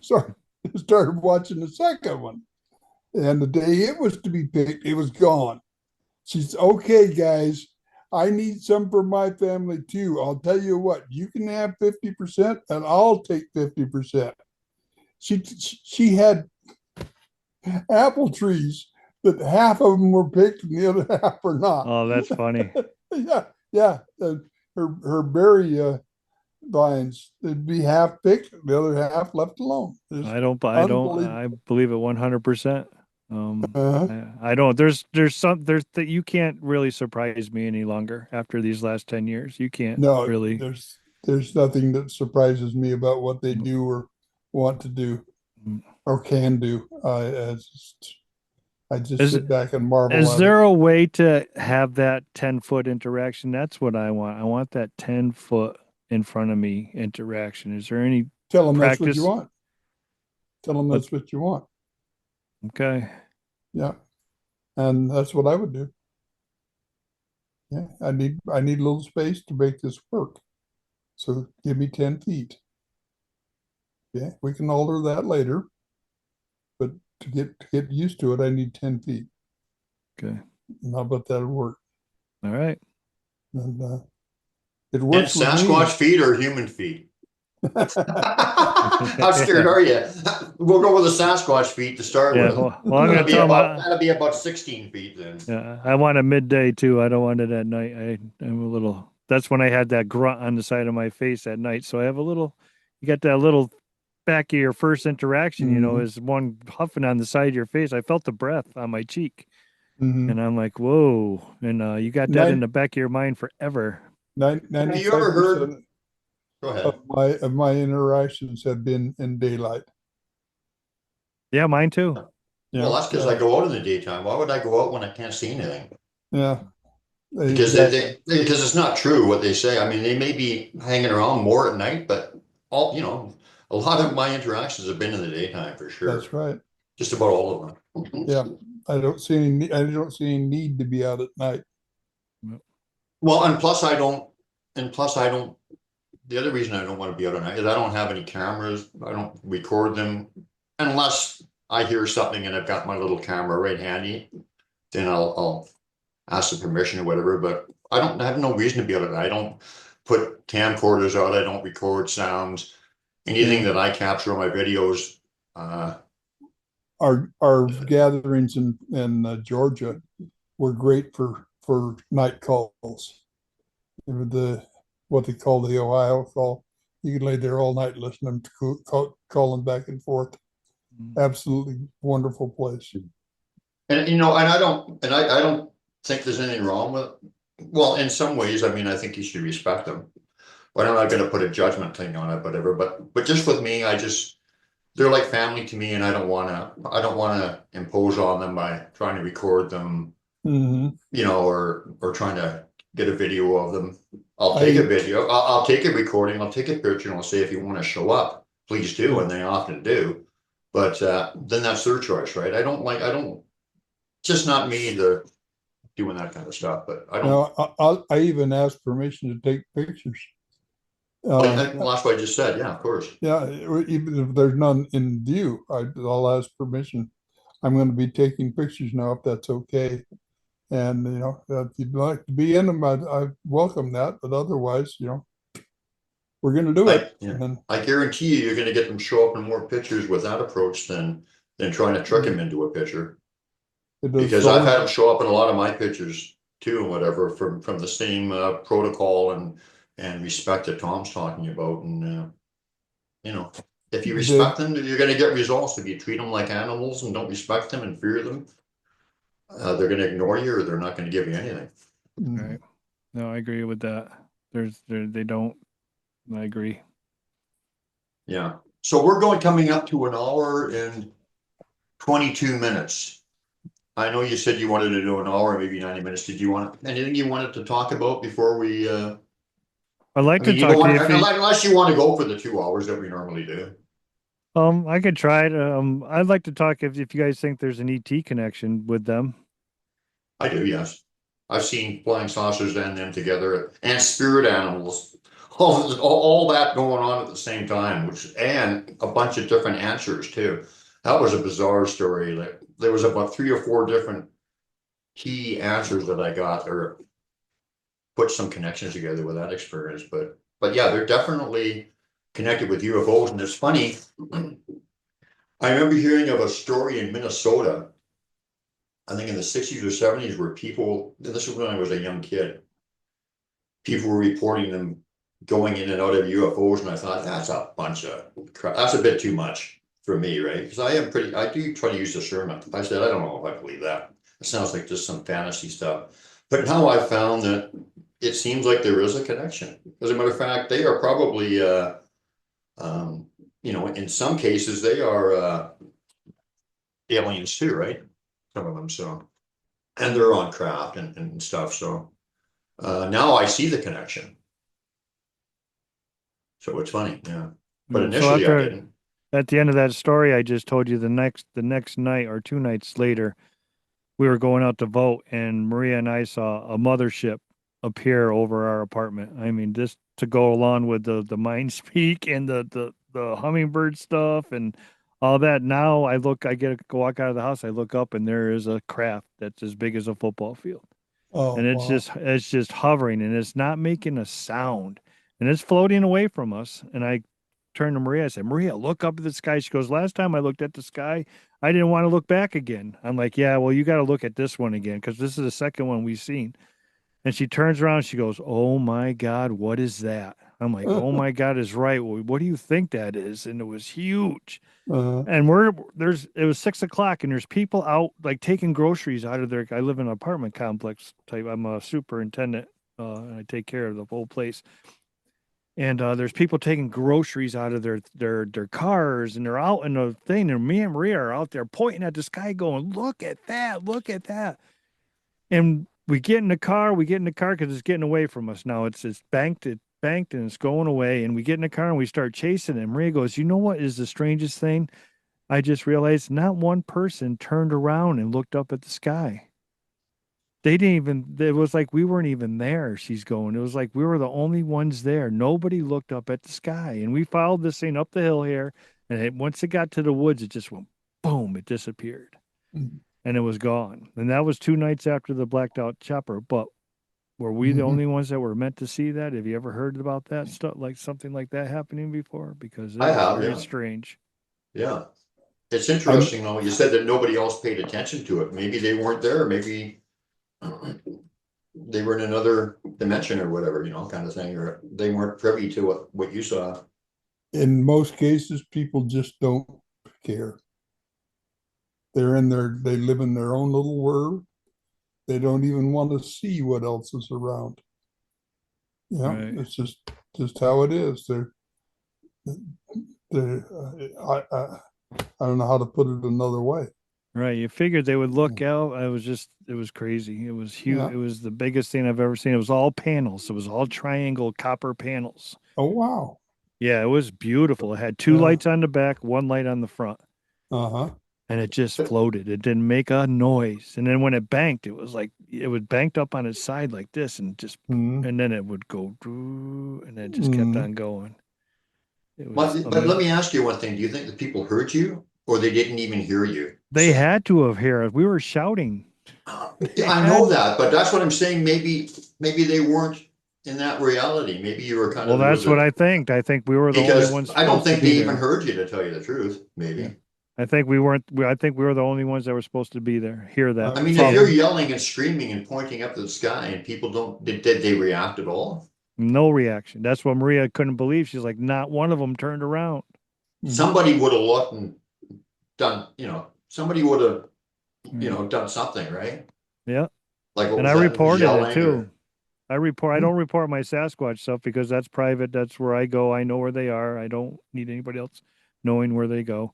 And We don't want any a-holes going up there yeah. like black helicopters. And Yeah, that was a crazy. But I called MUFON and reported this craft because it was enormous and it was huge, and they never ever got back to me. Never Mhm. called me, never were interested. So Mhm. um don't know. yeah, I mean, that's the thing that struck me. I don't think they heard you. I don't think they were privy to that scene. I think that No. was just for you. And well, was it just you or was there a friend there too? My wife was with me. Yeah. Okay, I for the have two of you. Yeah. I have like people with me with all my interactions except for the meditation ones. But most of yeah, almost all of them. We've had people there with me with the stone throws and everything. So that's one of the bonuses that they come around even if I have people with me. So Can you give us a story of somebody you took out that was maybe respectful in the sense, but just totally didn't believe anything? Just there for I'll go along for fun, and then they got shook up or woken up or um so there was a guy from Mass that came down, and this was after I got back from Florida after all the EMF stuff. from And where? we were when I got back from the Green Swamp, that first story there, I told you about the EMF detectors and Mhm. everything. Oh So yeah, yeah. there, a guy from Mass came down and he wanted to go up to my spot, and he was on the fence about this whole thing. And I said, "Come on down." I said, "He would chances are good that we'll have something go on up there." So he comes down, and a couple members of my team are with me, and we all hike up to the top of the mountain, and like I said, he's walking up, and all of a sudden his phone turns on, and he gets in his pocket. He's looking at his phone, and he's like, "I don't understand why my phone's on." He's trying to rifle through his phone, and his phone's doing the same thing that Chris's phone was doing a week or earlier down in Florida. So he puts it back in his pocket. We get up to the top of the hill, and we're just sitting there, and we're eating our lunch, and it's a beautiful spot. It's a really beautiful spot, top of the mountain, and get up. I said, see if I got a live signal. And I had a live signal. I said, I'm going to do a little live Facebook, and show the group where we're at. So we're at Rock Throw Alley and show everybody what it looks like. And I'm going to show them the fire pit because there's like a fake fire pit up there that they break the branches and they leave it on the side of the thing to make it look like someone's going to build a fire. And then you'll Mhm. come back a couple weeks later and the branches will be gone and twigs will be here. But there's never been a fire there for 10 years, ever, ever, ever. So I said, I'll show my group the fire. So I get up and I got my camera and I'm going, well, here's the fireplace, everybody. So I bend over and I go to the fireplace and all of a sudden, boom, the rock comes flying in and hits right in front of me. The camera's on it. It hits the fireplace, bounces off. Everybody's on the chat and they're going, oh my God, I seen that. I seen that. What was that? What was that? And I'm like, it was a stone and blah, blah. And I told them where it came from. And then I got up and we start filming, and now stones are coming in from the left hand side, and now there's stones coming in from the back of us, and they're coming from three different directions. And this guy from Mass is just sitting there. He's going, "Oh my God, what is going on? What is throwing stones? How can I make sense of this?" We take out that EMF meter. All of a sudden, that thing's spiking for 20 minutes now. And he's just his head is spinning. You could tell that it's spinning. He doesn't know what to think. He doesn't I think again believing and knowing are two different things when it comes to this. And I'm sure you guys have heard Mhm. that a million times. Now he knows that there's something in the forest that is throwing stones. He knows there's something that can trigger that EMF detector, and he knows there's something there that's going through his phone. And I think his mind is just spinning and he's pie-eyed and he's just it blew his mind. And at the end of the day, he goes, "Oh my God, I just can't believe what happened. It's just so surreal and all this stuff." And I think that was the biggest interaction I ever got of someone going in believing and then after leaving knowing that there's something going on in the forest. Yeah, back in 2014, we were camped down in Northern California in the Bluff Creek area, and we were in a place called Elk Meadows. It's at the very end of the road. There's wilderness area on three sides of the road. The only thing that isn't is the road itself, and it's 32 miles in, and 30 more miles when you at 32 miles you drop off the road and then go down a cattle trail into the meadows for 2 miles. So it's a total of 34 miles. And at milepost 14, we were coming back from town, and two Sasquatch come around the curve, and there's two Sasquatch standing right directly in the middle of the road. And I put the brakes on, came to a stop. We were probably 15 to 20 feet, no more than that from them. The girl in the passenger seat had come over from England for this outing, and she just screamed, "Bigfoot!" as loud as she could. Arla was kind of dozing in the back seat and wake up to see him. They took two steps and were off the road. They were like 3/4 of the way across the road. Took two steps and they're gone. Okay. And from milepost 14 till the time we got back to camp, milepost 34, 20 miles, Jackie convinced herself she had not seen two Sasquatch standing in the middle of the road. What she saw were two Mexican drug mules wearing long-haired hippie suit, or what do you call it? The suits. The word will come back. Like a poncho? I know full suit, like a ghillie suit. Ghillie suit. There we go. That's what I'm looking for. Okay. Yeah, it's like with long-haired ghillie suits and flip-flops, because when they turned and walked away, their foot came up and you could see the bottom of their feet, and you could see the everything about it in there, the mid-tarsal break and everything. So in that 20 miles, she convinced herself that she had not seen two Sasquatch. She'd seen two Mexican drug mules with long-haired ghillie suits and flip-flops and backpacks on. Yeah. That's funny. Isn't that funny? It took probably 3 days later, and finally Arla says, "Jackie, you traveled 6,000 miles to be here, and now your mind's not letting your body know what it saw." Because that's what it did. It just retreated to what it knew.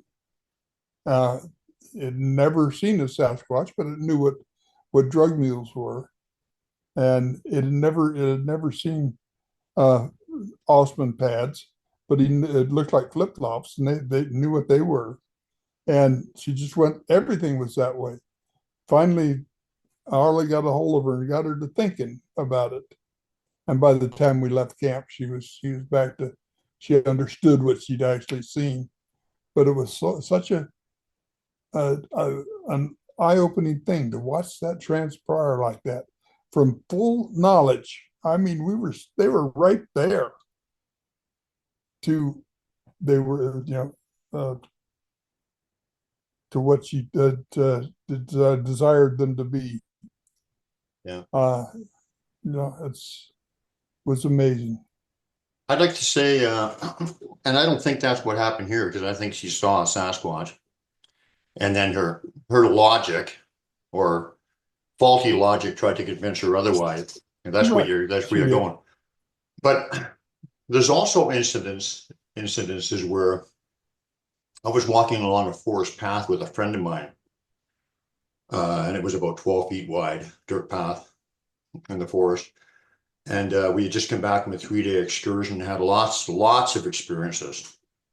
And as we're walking along, all of a sudden, right in front of me, about 10 feet in front of me, I see a Sasquatch materialize out of thin air, about 3/4 of the way across the path. Like, no doubt, I had a good sight of it for 2 or 3 seconds, or a couple of seconds, or a brief time. And then it walked off the path and up the mossy slope into the woods.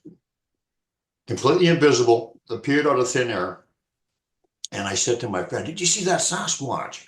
And I was excited. That doesn't happen. Sasquatch materialize in front of you too often. It's happened a few times to me, but I think that was anyway, it's always dramatic. And what he saw was a little dog, like a little Scotty dog. So they gave him the vision of a dog walking across there. I saw the Sasquatch.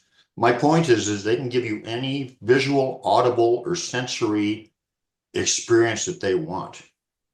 You can even hear a huge earthquake go off in a group of 4 people, and 2 people won't even hear it. That's, I mean, they have those abilities, and it's amazing. And it was funny because after that incident, at the end of the day, we went to another place and I just had a thought. I wonder if there's a glyph here, if they left me a glyph. And that's the thing called thought placement that they do with me a lot, where I get a thought and they put the thought in your head and then the answer is right there. So I had that thought and it was dark out and I had a swivel headlamp on my head. And as soon as I had that thought, I switched the light on, wonder if there's a glyph, and right below my feet, illuminated in the light, was this perfectly formed 4 glyph. Mhm. And it wasn't a bunch of sticks. It was definitely, I knew what it was. Thom can verify that. Mhm. And thought, there it is. And what it Mhm. was, it was the individual who was fortunate telling me that that was me who walked across the path. Mhm. That was me who was with you all for the last 3 days. And this is my signature to prove it. So there's a Mhm. lot of lessons there about how they can have you see them or perceive them in any way that they want, Mhm. and how they can place thoughts in your head. I mean, that happens to me all the time. Ju- It's a Yeah. fact to me. So and you get to recognize it when it happens over and over again. But um, wow, I wonder if they left a clip. Bang, there it is, There it right, is. Yeah. illuminated in the spotlight, and it's Yeah. fortunate, and everything came together. So anyway, sorry for rambling, but Well, gentlemen, I'm going to have to bid you adieu. I've got a aide here wanting to give me a shower, and if I don't get it, I'll be next week, and we wouldn't be able to stand myself. So I'm going to have to go. Chris, it has been absolutely marvelous getting to meet you. Yes, I, fine. Same here, Thom. you just get a hold of me anytime you need to talk or want to talk or have something to say. Just give me a holler. And I'll be responsive. All All right. right, cool. yeah. Thank you so much. I And appreciate Okay. that.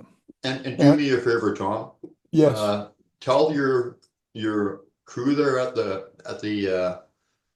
retirement home or whatever that I'm going to send them a Zoom link. I want to have a talk with them about interrupting her. I'm going to read them the riot act. uh, yeah, Like, you know, I've had I mean, two or three of them in wanting to do this the whole time. I told you 2 hours ago that I needed 2 hours, and so I got to get this done. Okay. Talk to okay, you guys later. Bye bye All now. right. Bye, Thom. yeah, fine. I'm just joking around. They No, do no, I irritate. got you. Well, They do irritate me, but whatever. Just a little bit. So, my friend, anything that you wanted to close off with? How has your life changed since you've been connected with Sasquatch? That's a question I usually ask everybody. And um, like I said, I'm not surprised by anything anymore. I know there's a whole nother world out there. I've gone through a lot of illness in the last, I don't know, last 5 years with my health, with just like surgeries, like stuff that goes, like my gallbladder went and I got spinal stenosis, my back, just old age stuff and stuff like that. But when I used to go, when I had at the gifting areas, when I knew they were there, when you would go up there and they were there and you knew they were there and they left you something, or just, I would feel like you were on top of the world. It was like you're so happy. And not to say that my life isn't happy. I love my life. I love my grandchildren. I love my wife. I love everything that I have here at my home. Um, but it changed it. If you get caught, I will put it this way: if you get caught up in the rigmarole of the community, the so-called Bigfoot community, and the hate that goes on there, because there is hate, and there are people that are bitter, and they will we were come talking after about you. that earlier, remember, before we went live? Yeah. Yeah, yeah. There is hate and there is bitterness, and that really that affects the people that are that work hard at that, and then and that this stuff is real and it's going on, and if you let that bother you, it kind of ruins the whole experience. I almost gave it up because I had this troll guy, and he was terrible, just a mean guy, and he just made fake profile pictures of me, and he was just a bad person. Yeah. Sasquatch never go around him. He's one of the guys that thinks that, you only see him once and you'll never see him again. And they never even get close to this guy. So I know And he'll never what's know going why, but we know why. right. Yeah.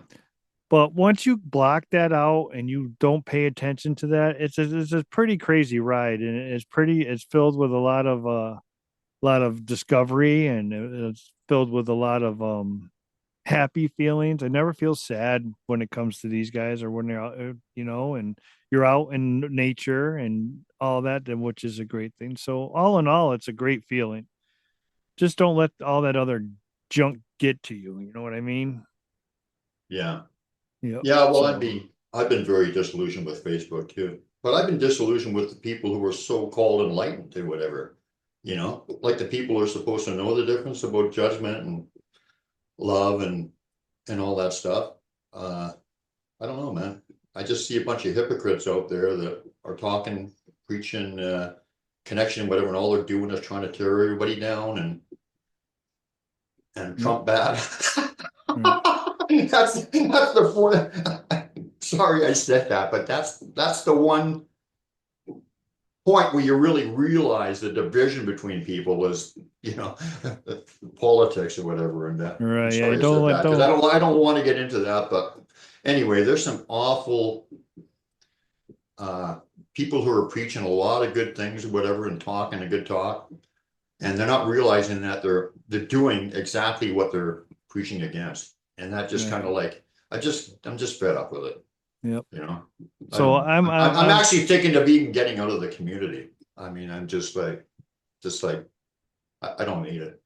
right. So I'm at the point now where can't go any further with the Sasquatch thing. I know what I have with them. I know my relationship with what goes on with the forest. I'm not going to like stop going to the woods. I'm not going to stop interacting, but I'm at that point to where I just want people to be aware that this could be real. This could actually happen. So I'm going to go and I'm going to go to the whole phenomena. I think it's all linked. I think the spirituals, the ghosts, and the dogmen and all that. And that's where I'm going now. I'm gonna take what I've learned for the last 10 years with the Sasquatch, and I'm going to go to haunted hotels and I'm going to go investigate there. And I'm going to try and find the correlation between all this and try and Yeah. help people that are scared, or if maybe somebody's scared of the Sasquatch on there, maybe get invited to their place and show them that they're really not there to hurt them, or you're thinking in the wrong way, stuff like that. Good for And you. so that's what it's called, Real American Monsters. And this is my last push to hopefully make a change with everything in the community, make people aware. And I'll never give up what I know, and I'll never give up looking for answers. But I think this is going to be my last push, like in YouTube land or any of that stuff, just to make an impact. I mean, I got a lot of great friends, and I met a lot of great people, and I have people that actually listen to ask me for advice and stuff like that. And that's great and all, but I just want more people to be aware that this stuff is real and it's really going on out in the world, and you should really grasp it. Good for you, man. That's exactly what they would want you to be doing. So hopefully it For works sure. out. But I would love to have you and Thom on my show. Once I go over to Real American Monsters. So Either together or separately. I mean, we can do either. We have our right. own journeys and we have kind of a joint kind of Yeah, thing where but you good. guys definitely work good as a team, that's for sure. I just seen that. But yeah, no, yeah, for any which way. Um, it'll be good. Yeah, yeah. Well, I could talk to you about so much more stuff, but probably we'll wrap it up. And I thank you because you initially said you expected like an hour, and we've gone Well, this was great getting close because it to was two. more of buddies getting around the campfire and talking. It wasn't like an interview, you know what I mean? So this was great. Well, that's what we normally do. I mean, we try to like to give the guest, lots of time to talk about their stuff. But we like to have a discussion, whatever, because we all learn stuff from these discussions. Like you had an experience that was very similar to one of mine that was bizarre, that just adds confirmation. I mean, I don't need the confirmation anymore, but for people who do need the confirmation, those kind of things are incredibly important. And yeah, man, it was great. Yeah, it was And that's why awesome we do it time. that way, kind of thing. Yeah, no, I had a great I can't time. shut my mouth because honestly, I've had so many Sasquatch experiences that there's very little that anybody ever says as far as an experience. And this isn't ego or whatever. This is just being grateful for how detailed they've been with me. Where somebody relays an experience where I haven't had a similar one or know exactly the phenomenon or whatever that's going on because I've experienced the same kind of thing or whatever. And it's just it's a beautiful thing, this sharing and opening up and you know, the Sasquatch told me in mind speak, you represent us everywhere you go. And I was always like that anyway. But it made me think, you know, I can't fiddle around with, oh, I wonder if they're going to believe this. Well, I'll leave this little part out, or I won't say this because they might not believe it. I tell the full truth with my feelings on it, what I think, what they've taught me, whatever. And I'm not gonna water it down. I'm gonna represent them honestly. And if people don't believe it, that's fine. I don't really care. Right. It's a great experience. Usually when people don't believe it, but usually when these experts, because there are no experts, don't believe it, it's because their ego is telling them, I've never experienced that, and I'm the expert. So how could it be real? So no, it takes more of this. It takes a lot more of this for people to come together and show that the same thing's happening everywhere. Like the hum. The hum is huge. I mean, it wasn't huge. To me, it's huge because I came up with it a different way and I thought about it in a different manner. I didn't hear it, but I investigated it and I knew it had something to do with them. And now it's turned into this whole America or everywhere, Canada, everywhere. People have recordings of this hum that they're doing in their Sasquatch areas. And then to hear Thom tonight talk about the hum that was in their tent and their heart and all that, it's just, well, that was more like an energy vibration. right. But it's Like a making sound, that, like, yeah, but it's making oh, it. is that what the hum is? Yes. So hold on a sec.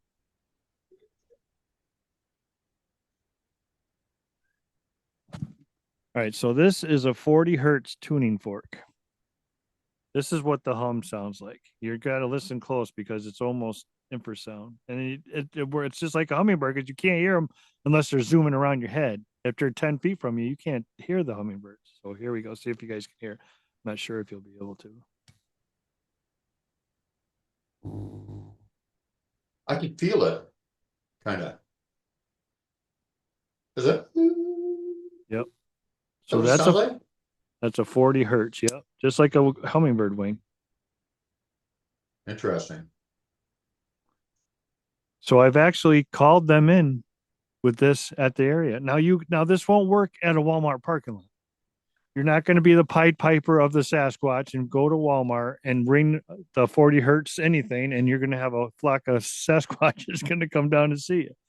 You have to do your due diligence. You have to know how to find them, and you have to know that they're going to be around. And you go to those areas, and it actually works in calling them in. You want to hear my Walmart story?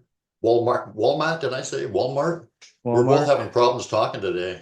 You had a couple Oh yeah, I definitely have a couple of them. I get too excited usually I'm way too excited when I talk about these guys.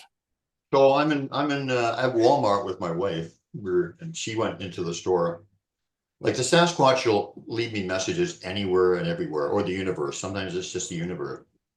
And you know my work with Cliffs and whatever, you probably heard of that, or you've heard of Cliffs, I'm sure. Yeah. So I'm doing my daily affirmations to the universe, asking the universe for abundance, because I think we're all one and all connected. I think God is the all of us, everything in the universe makes up the universal consciousness. But anyway, so I'm where was I going with that? Oh God. Oh yeah, I'm in Walmart. Walmart, yeah. And I'm asking for abundance, for joy, for wisdom, for peace, all this stuff from the universe. Because I believe that if you actually do that, you know, it's real. It can, you know, I mean, you just have to ask. And just as exactly as I'm doing that, I looked down on the ground in the Walmart parking lot. There was not one other stick that I saw in the entire huge parking lot. Right below my feet as I'm having these affirmations. is a dead obvious glyph that I know very, very well, woven together. It 100% not random. And it's just how that magic works, right? It's just like the universe was, yeah, we're here. Here's our answer. We're here. We're with you. Right. Kind of Do, thing. Yeah. do you know who Snow White Bigfoot is? Have you ever heard of I've her, heard the Angie? name. I've heard the name. She finds a lot of glyphs at her house. She has them there for 10 years now. They come up to her porch all the time, play Yeah. games, and leave her stuff, and leave I, handprints on her windows, her car windows, baby prints. Really amazing stuff. I probably got like 20,000 or more pictures of gloves. Hmm. They're just inundated with them, like especially early on. Like we communicate back and forth through gloves. I'll leave them a message because I can understand what some of them mean. I can read about a dozen of them. And they'll come back and leave me a message. I'll leave them a message back and forth and exchange gifts and stuff of that nature. Oh, that's cool. But I had another point. What were we talking about just prior to this? The Walmart thing? Something about, yeah, I know. Hold it. I I had another point. was talking about the tuning fork. I think we were talking about that. Well, yeah. Um, uh, oh, yeah. Oh, I know what I wanted to say. The way to meet the Sasquatch is just, hey, I'm Brian. I would like to meet you. And just say it with an open heart and without an agenda.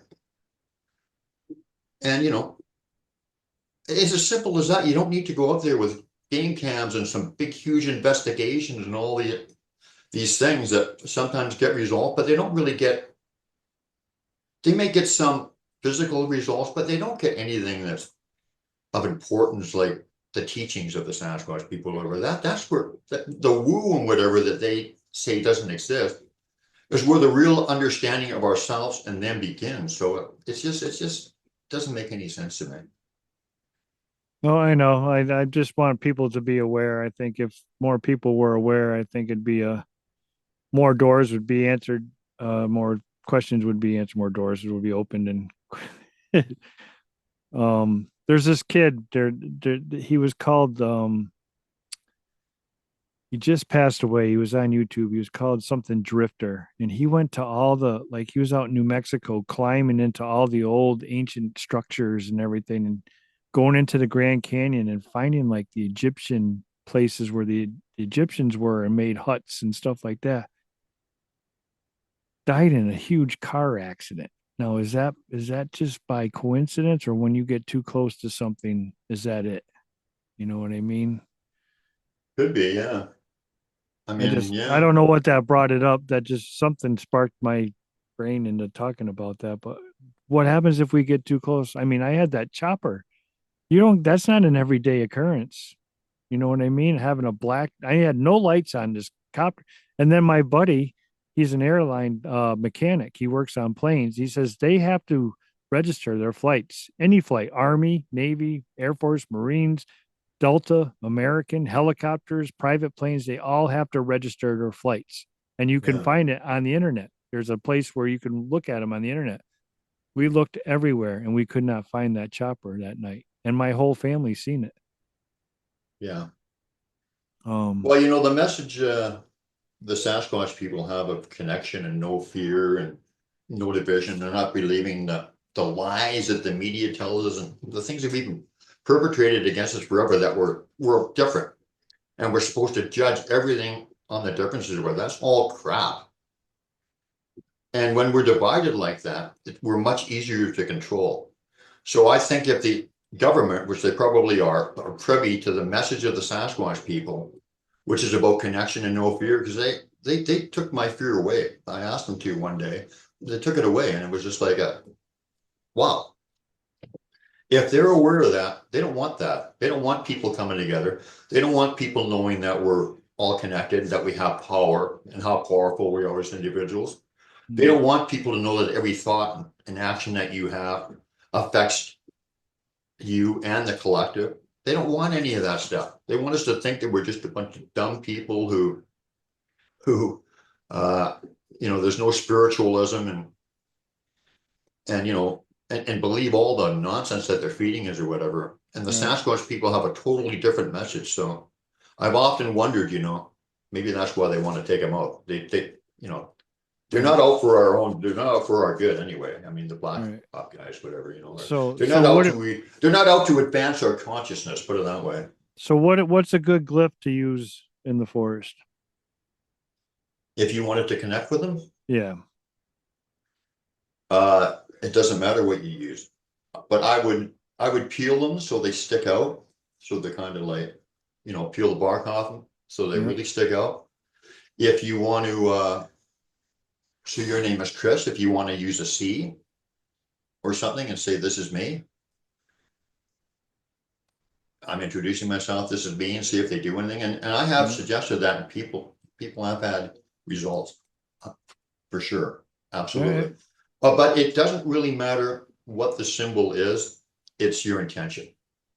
And just let them know this is what it means, even in your head, and you want to play or whatever, but just without any kind of agenda attached to it. Just innocence, fun, discovery, that kind of Gotcha. time. All right. Give it a Are shot. you gonna try that? Oh yeah. I try anything. Try it. Try it all. What if whatever try works? anything. It works. It works. Alrighty, my friend. Well, you're gonna have to come back and you're gonna have to let me know if that works. Well, you're gonna stay in touch anyway, I hope. Yeah, we'll stay in touch for sure. For sure. Alrighty, Chris. Anything else you wanted to say before we end her off, or? No, I just want to say thanks for having me. It was a good time. Like I said, it was like friends hanging out. Like I've known you guys for a long time, and it was very easy, and it was a great show. And I'm glad that I was invited, and I'm glad it happened. Well, you invited yourself. I invited myself. Yeah, I thought you did, didn't you? You were saying, please, please let me be on the port. Oh, yes, that's right. I forgot that I sent you guys chocolates too. Yeah, flowers, and I Yeah, thought that was a little weird, yeah, but but hey, the it chocolates. worked. Yeah, I did. You're on the show. Now you're famous. Now you're Nah, famous, right? yeah, I'm famous, infamous. All right, Chris. All Nice right. meeting you. Yeah, nice meeting you too. Let me know how the glyph thing works. Yeah, we're going to Yeah. my area in 2 weeks for the first time this year, so we'll see what happens. I mean, they come here. I was doing a podcast here, I don't know, about a month ago, and they're banging on the side of the house. And Maria's upstairs, and I go upstairs. She goes, "What were you doing down there? What was going on with that podcast?" So, the whole house was shaking. I'm like, "Well, what do you think was going on?" She goes, "What do you mean?" I said, "Something was banging on the side of the house." She goes, "Oh my goodness, again?" Is she okay with that, or?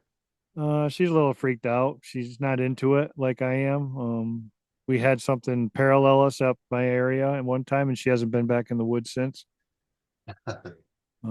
She's a little scared, but she knows they're 100% real. She knows the ships are 100, the crafts are 100% real. She's experienced all that and seen all that. See, that's the difference. And it's just because of experience and whatever. But if I had a Sasquatch paralleling me, I would think he's protecting me from something. And that happened with my wife, where there's some danger, where there were predators or whatever around, and they would be walking her out just so she could say it. So it can, there's always two sides of the equation, and a rock going on the path, there's two sides to look at it too. It could Right. either be, hey, my friends are here, or oh my God, I'm gonna die. All right. You I know, never and feel everything that in way. between, and everything in between. So I've never felt that way about dying or in trouble. But where we were parallel, there's this spot on the trail every time. They don't want me going up that way. They'll make all the distraction. They'll run. They'll fly. They'll pop, get us distracted, so we don't go up yeah. to this one area. It's It's like got to be a their sensitive area. area, probably a playground or a nursery or kids around or whatever. I'm Have you gonna go. ever? I want to go Have there you this year. have you ever been zapped? Like, and there's so many different kinds of. I know we're going too far, but just quickly, we're supposed to be getting off. But anyway, I want to talk about zapped.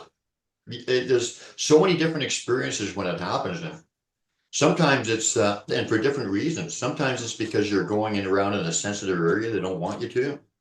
And you remember the Wizard of Oz, where Dorothy and them were approaching the Emerald city and going through the poppy field, and they were all like sleepy, and it felt like they were walking up against almost like a barrier or something. That I've had that experience many times, and there's many different variations of it. But sometimes it's not because they don't like you; they just don't want you around. Even with me, they don't want you around the area because it's got the kids here or there's something sensitive going on. So Right. Yeah, I've never felt anything like that. It's just like I said, they'll distract me from going there. They'll make it like, hey, look over here.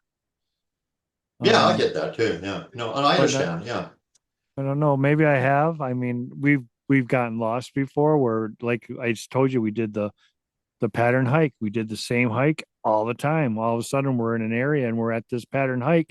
We don't even know where we are. We've never been there before. And then we look up and there's this big X right in front of us. Boom, boom. yeah, I'm like, yeah. I'm like, Larry, where are we? We've never been down this far. We've never been here before. We found, and then we had to find our way back out. I mean, it's not a big area. We know the area well enough to find our way back out, but how did we get here? Yeah, You know what I mean? or you walk in someplace and it takes you 10 minutes, and then you walk out and it takes you like 2 hours. Well, that's the And, same way we go to Rock Throw Alley. We go up there, we know how to get up, but once we have our interaction come out, we can never find the way out. It's like we've never been there before. It's very strange. And we walked past the path 10 times. yeah, but I'm talking about even on just a flat path, Right. like time loss, like whatever. It's just like Yeah. something went down. A lot of Yeah. bizarre stuff that we haven't mentioned that we could talk about, but Right. Yeah. maybe that's for the next show, my friend. Yeah. Next show. All right. Well, you got to go and I got to go and so how do I get out of this? Oh, I'll just close her out. Let me just do the closing. So I don't know if I'm going to do any more shows or not, but like I said, I'm just fed up with the whole community. Well, I hear you. People aren't walking their walk. Like, if you're talking about no judgment or then shut the hell up about judging everything over and over and over, a veiled, a thinly disguised veiled comment that everyone knows what you're saying. You're judging. So quit talking about, yeah, you're not. And I don't want to get involved in that. I don't want to do it anymore. We're all creatures of that behavior. I know better. I don't want to do that. Right. So anyway, We I'm all, sorry. That was a rant. it's all right. We all end up in the same place. We do? In the ground? Well, yeah, in the ground. I'm not But going on the ground. after that, I mean, afterwards, that's where we'll head to a different place. But I mean, we'll all end up from here in the same place. But Yeah, I'm after not going that, on the ground. I've got claustrophobia. oh, I've got claustrophobia so bad that I don't even want to be in the ground when I'm dead. right. Anyway, Yeah. on that cheerful note, I'll wish you a fond adieu, and we'll see you again, Chris. And it's nice. Yeah, it feels like we were friends and family and just having a nice discussion. So Yeah, it was awesome. very Thank you. comfortable. Thanks a lot. Thanks everybody for watching. If you see me next time, you probably will. Maybe I'm just in a bad mood today. I don't know. If you don't see me, then I've found greener pastures. But in any event, I love you. Thanks for watching. Thank you, Chris Reinhardt, for coming on. Thank you, RE, for creating this show, and love to you all, and we shall see you next time, if there is a next time. But actually, there's only the moment, so take it from there. Take that as you will. See you guys. So, hush, little baby, don't you cry. You know your daddy about to die, but all my trials, Lord, will soon be over.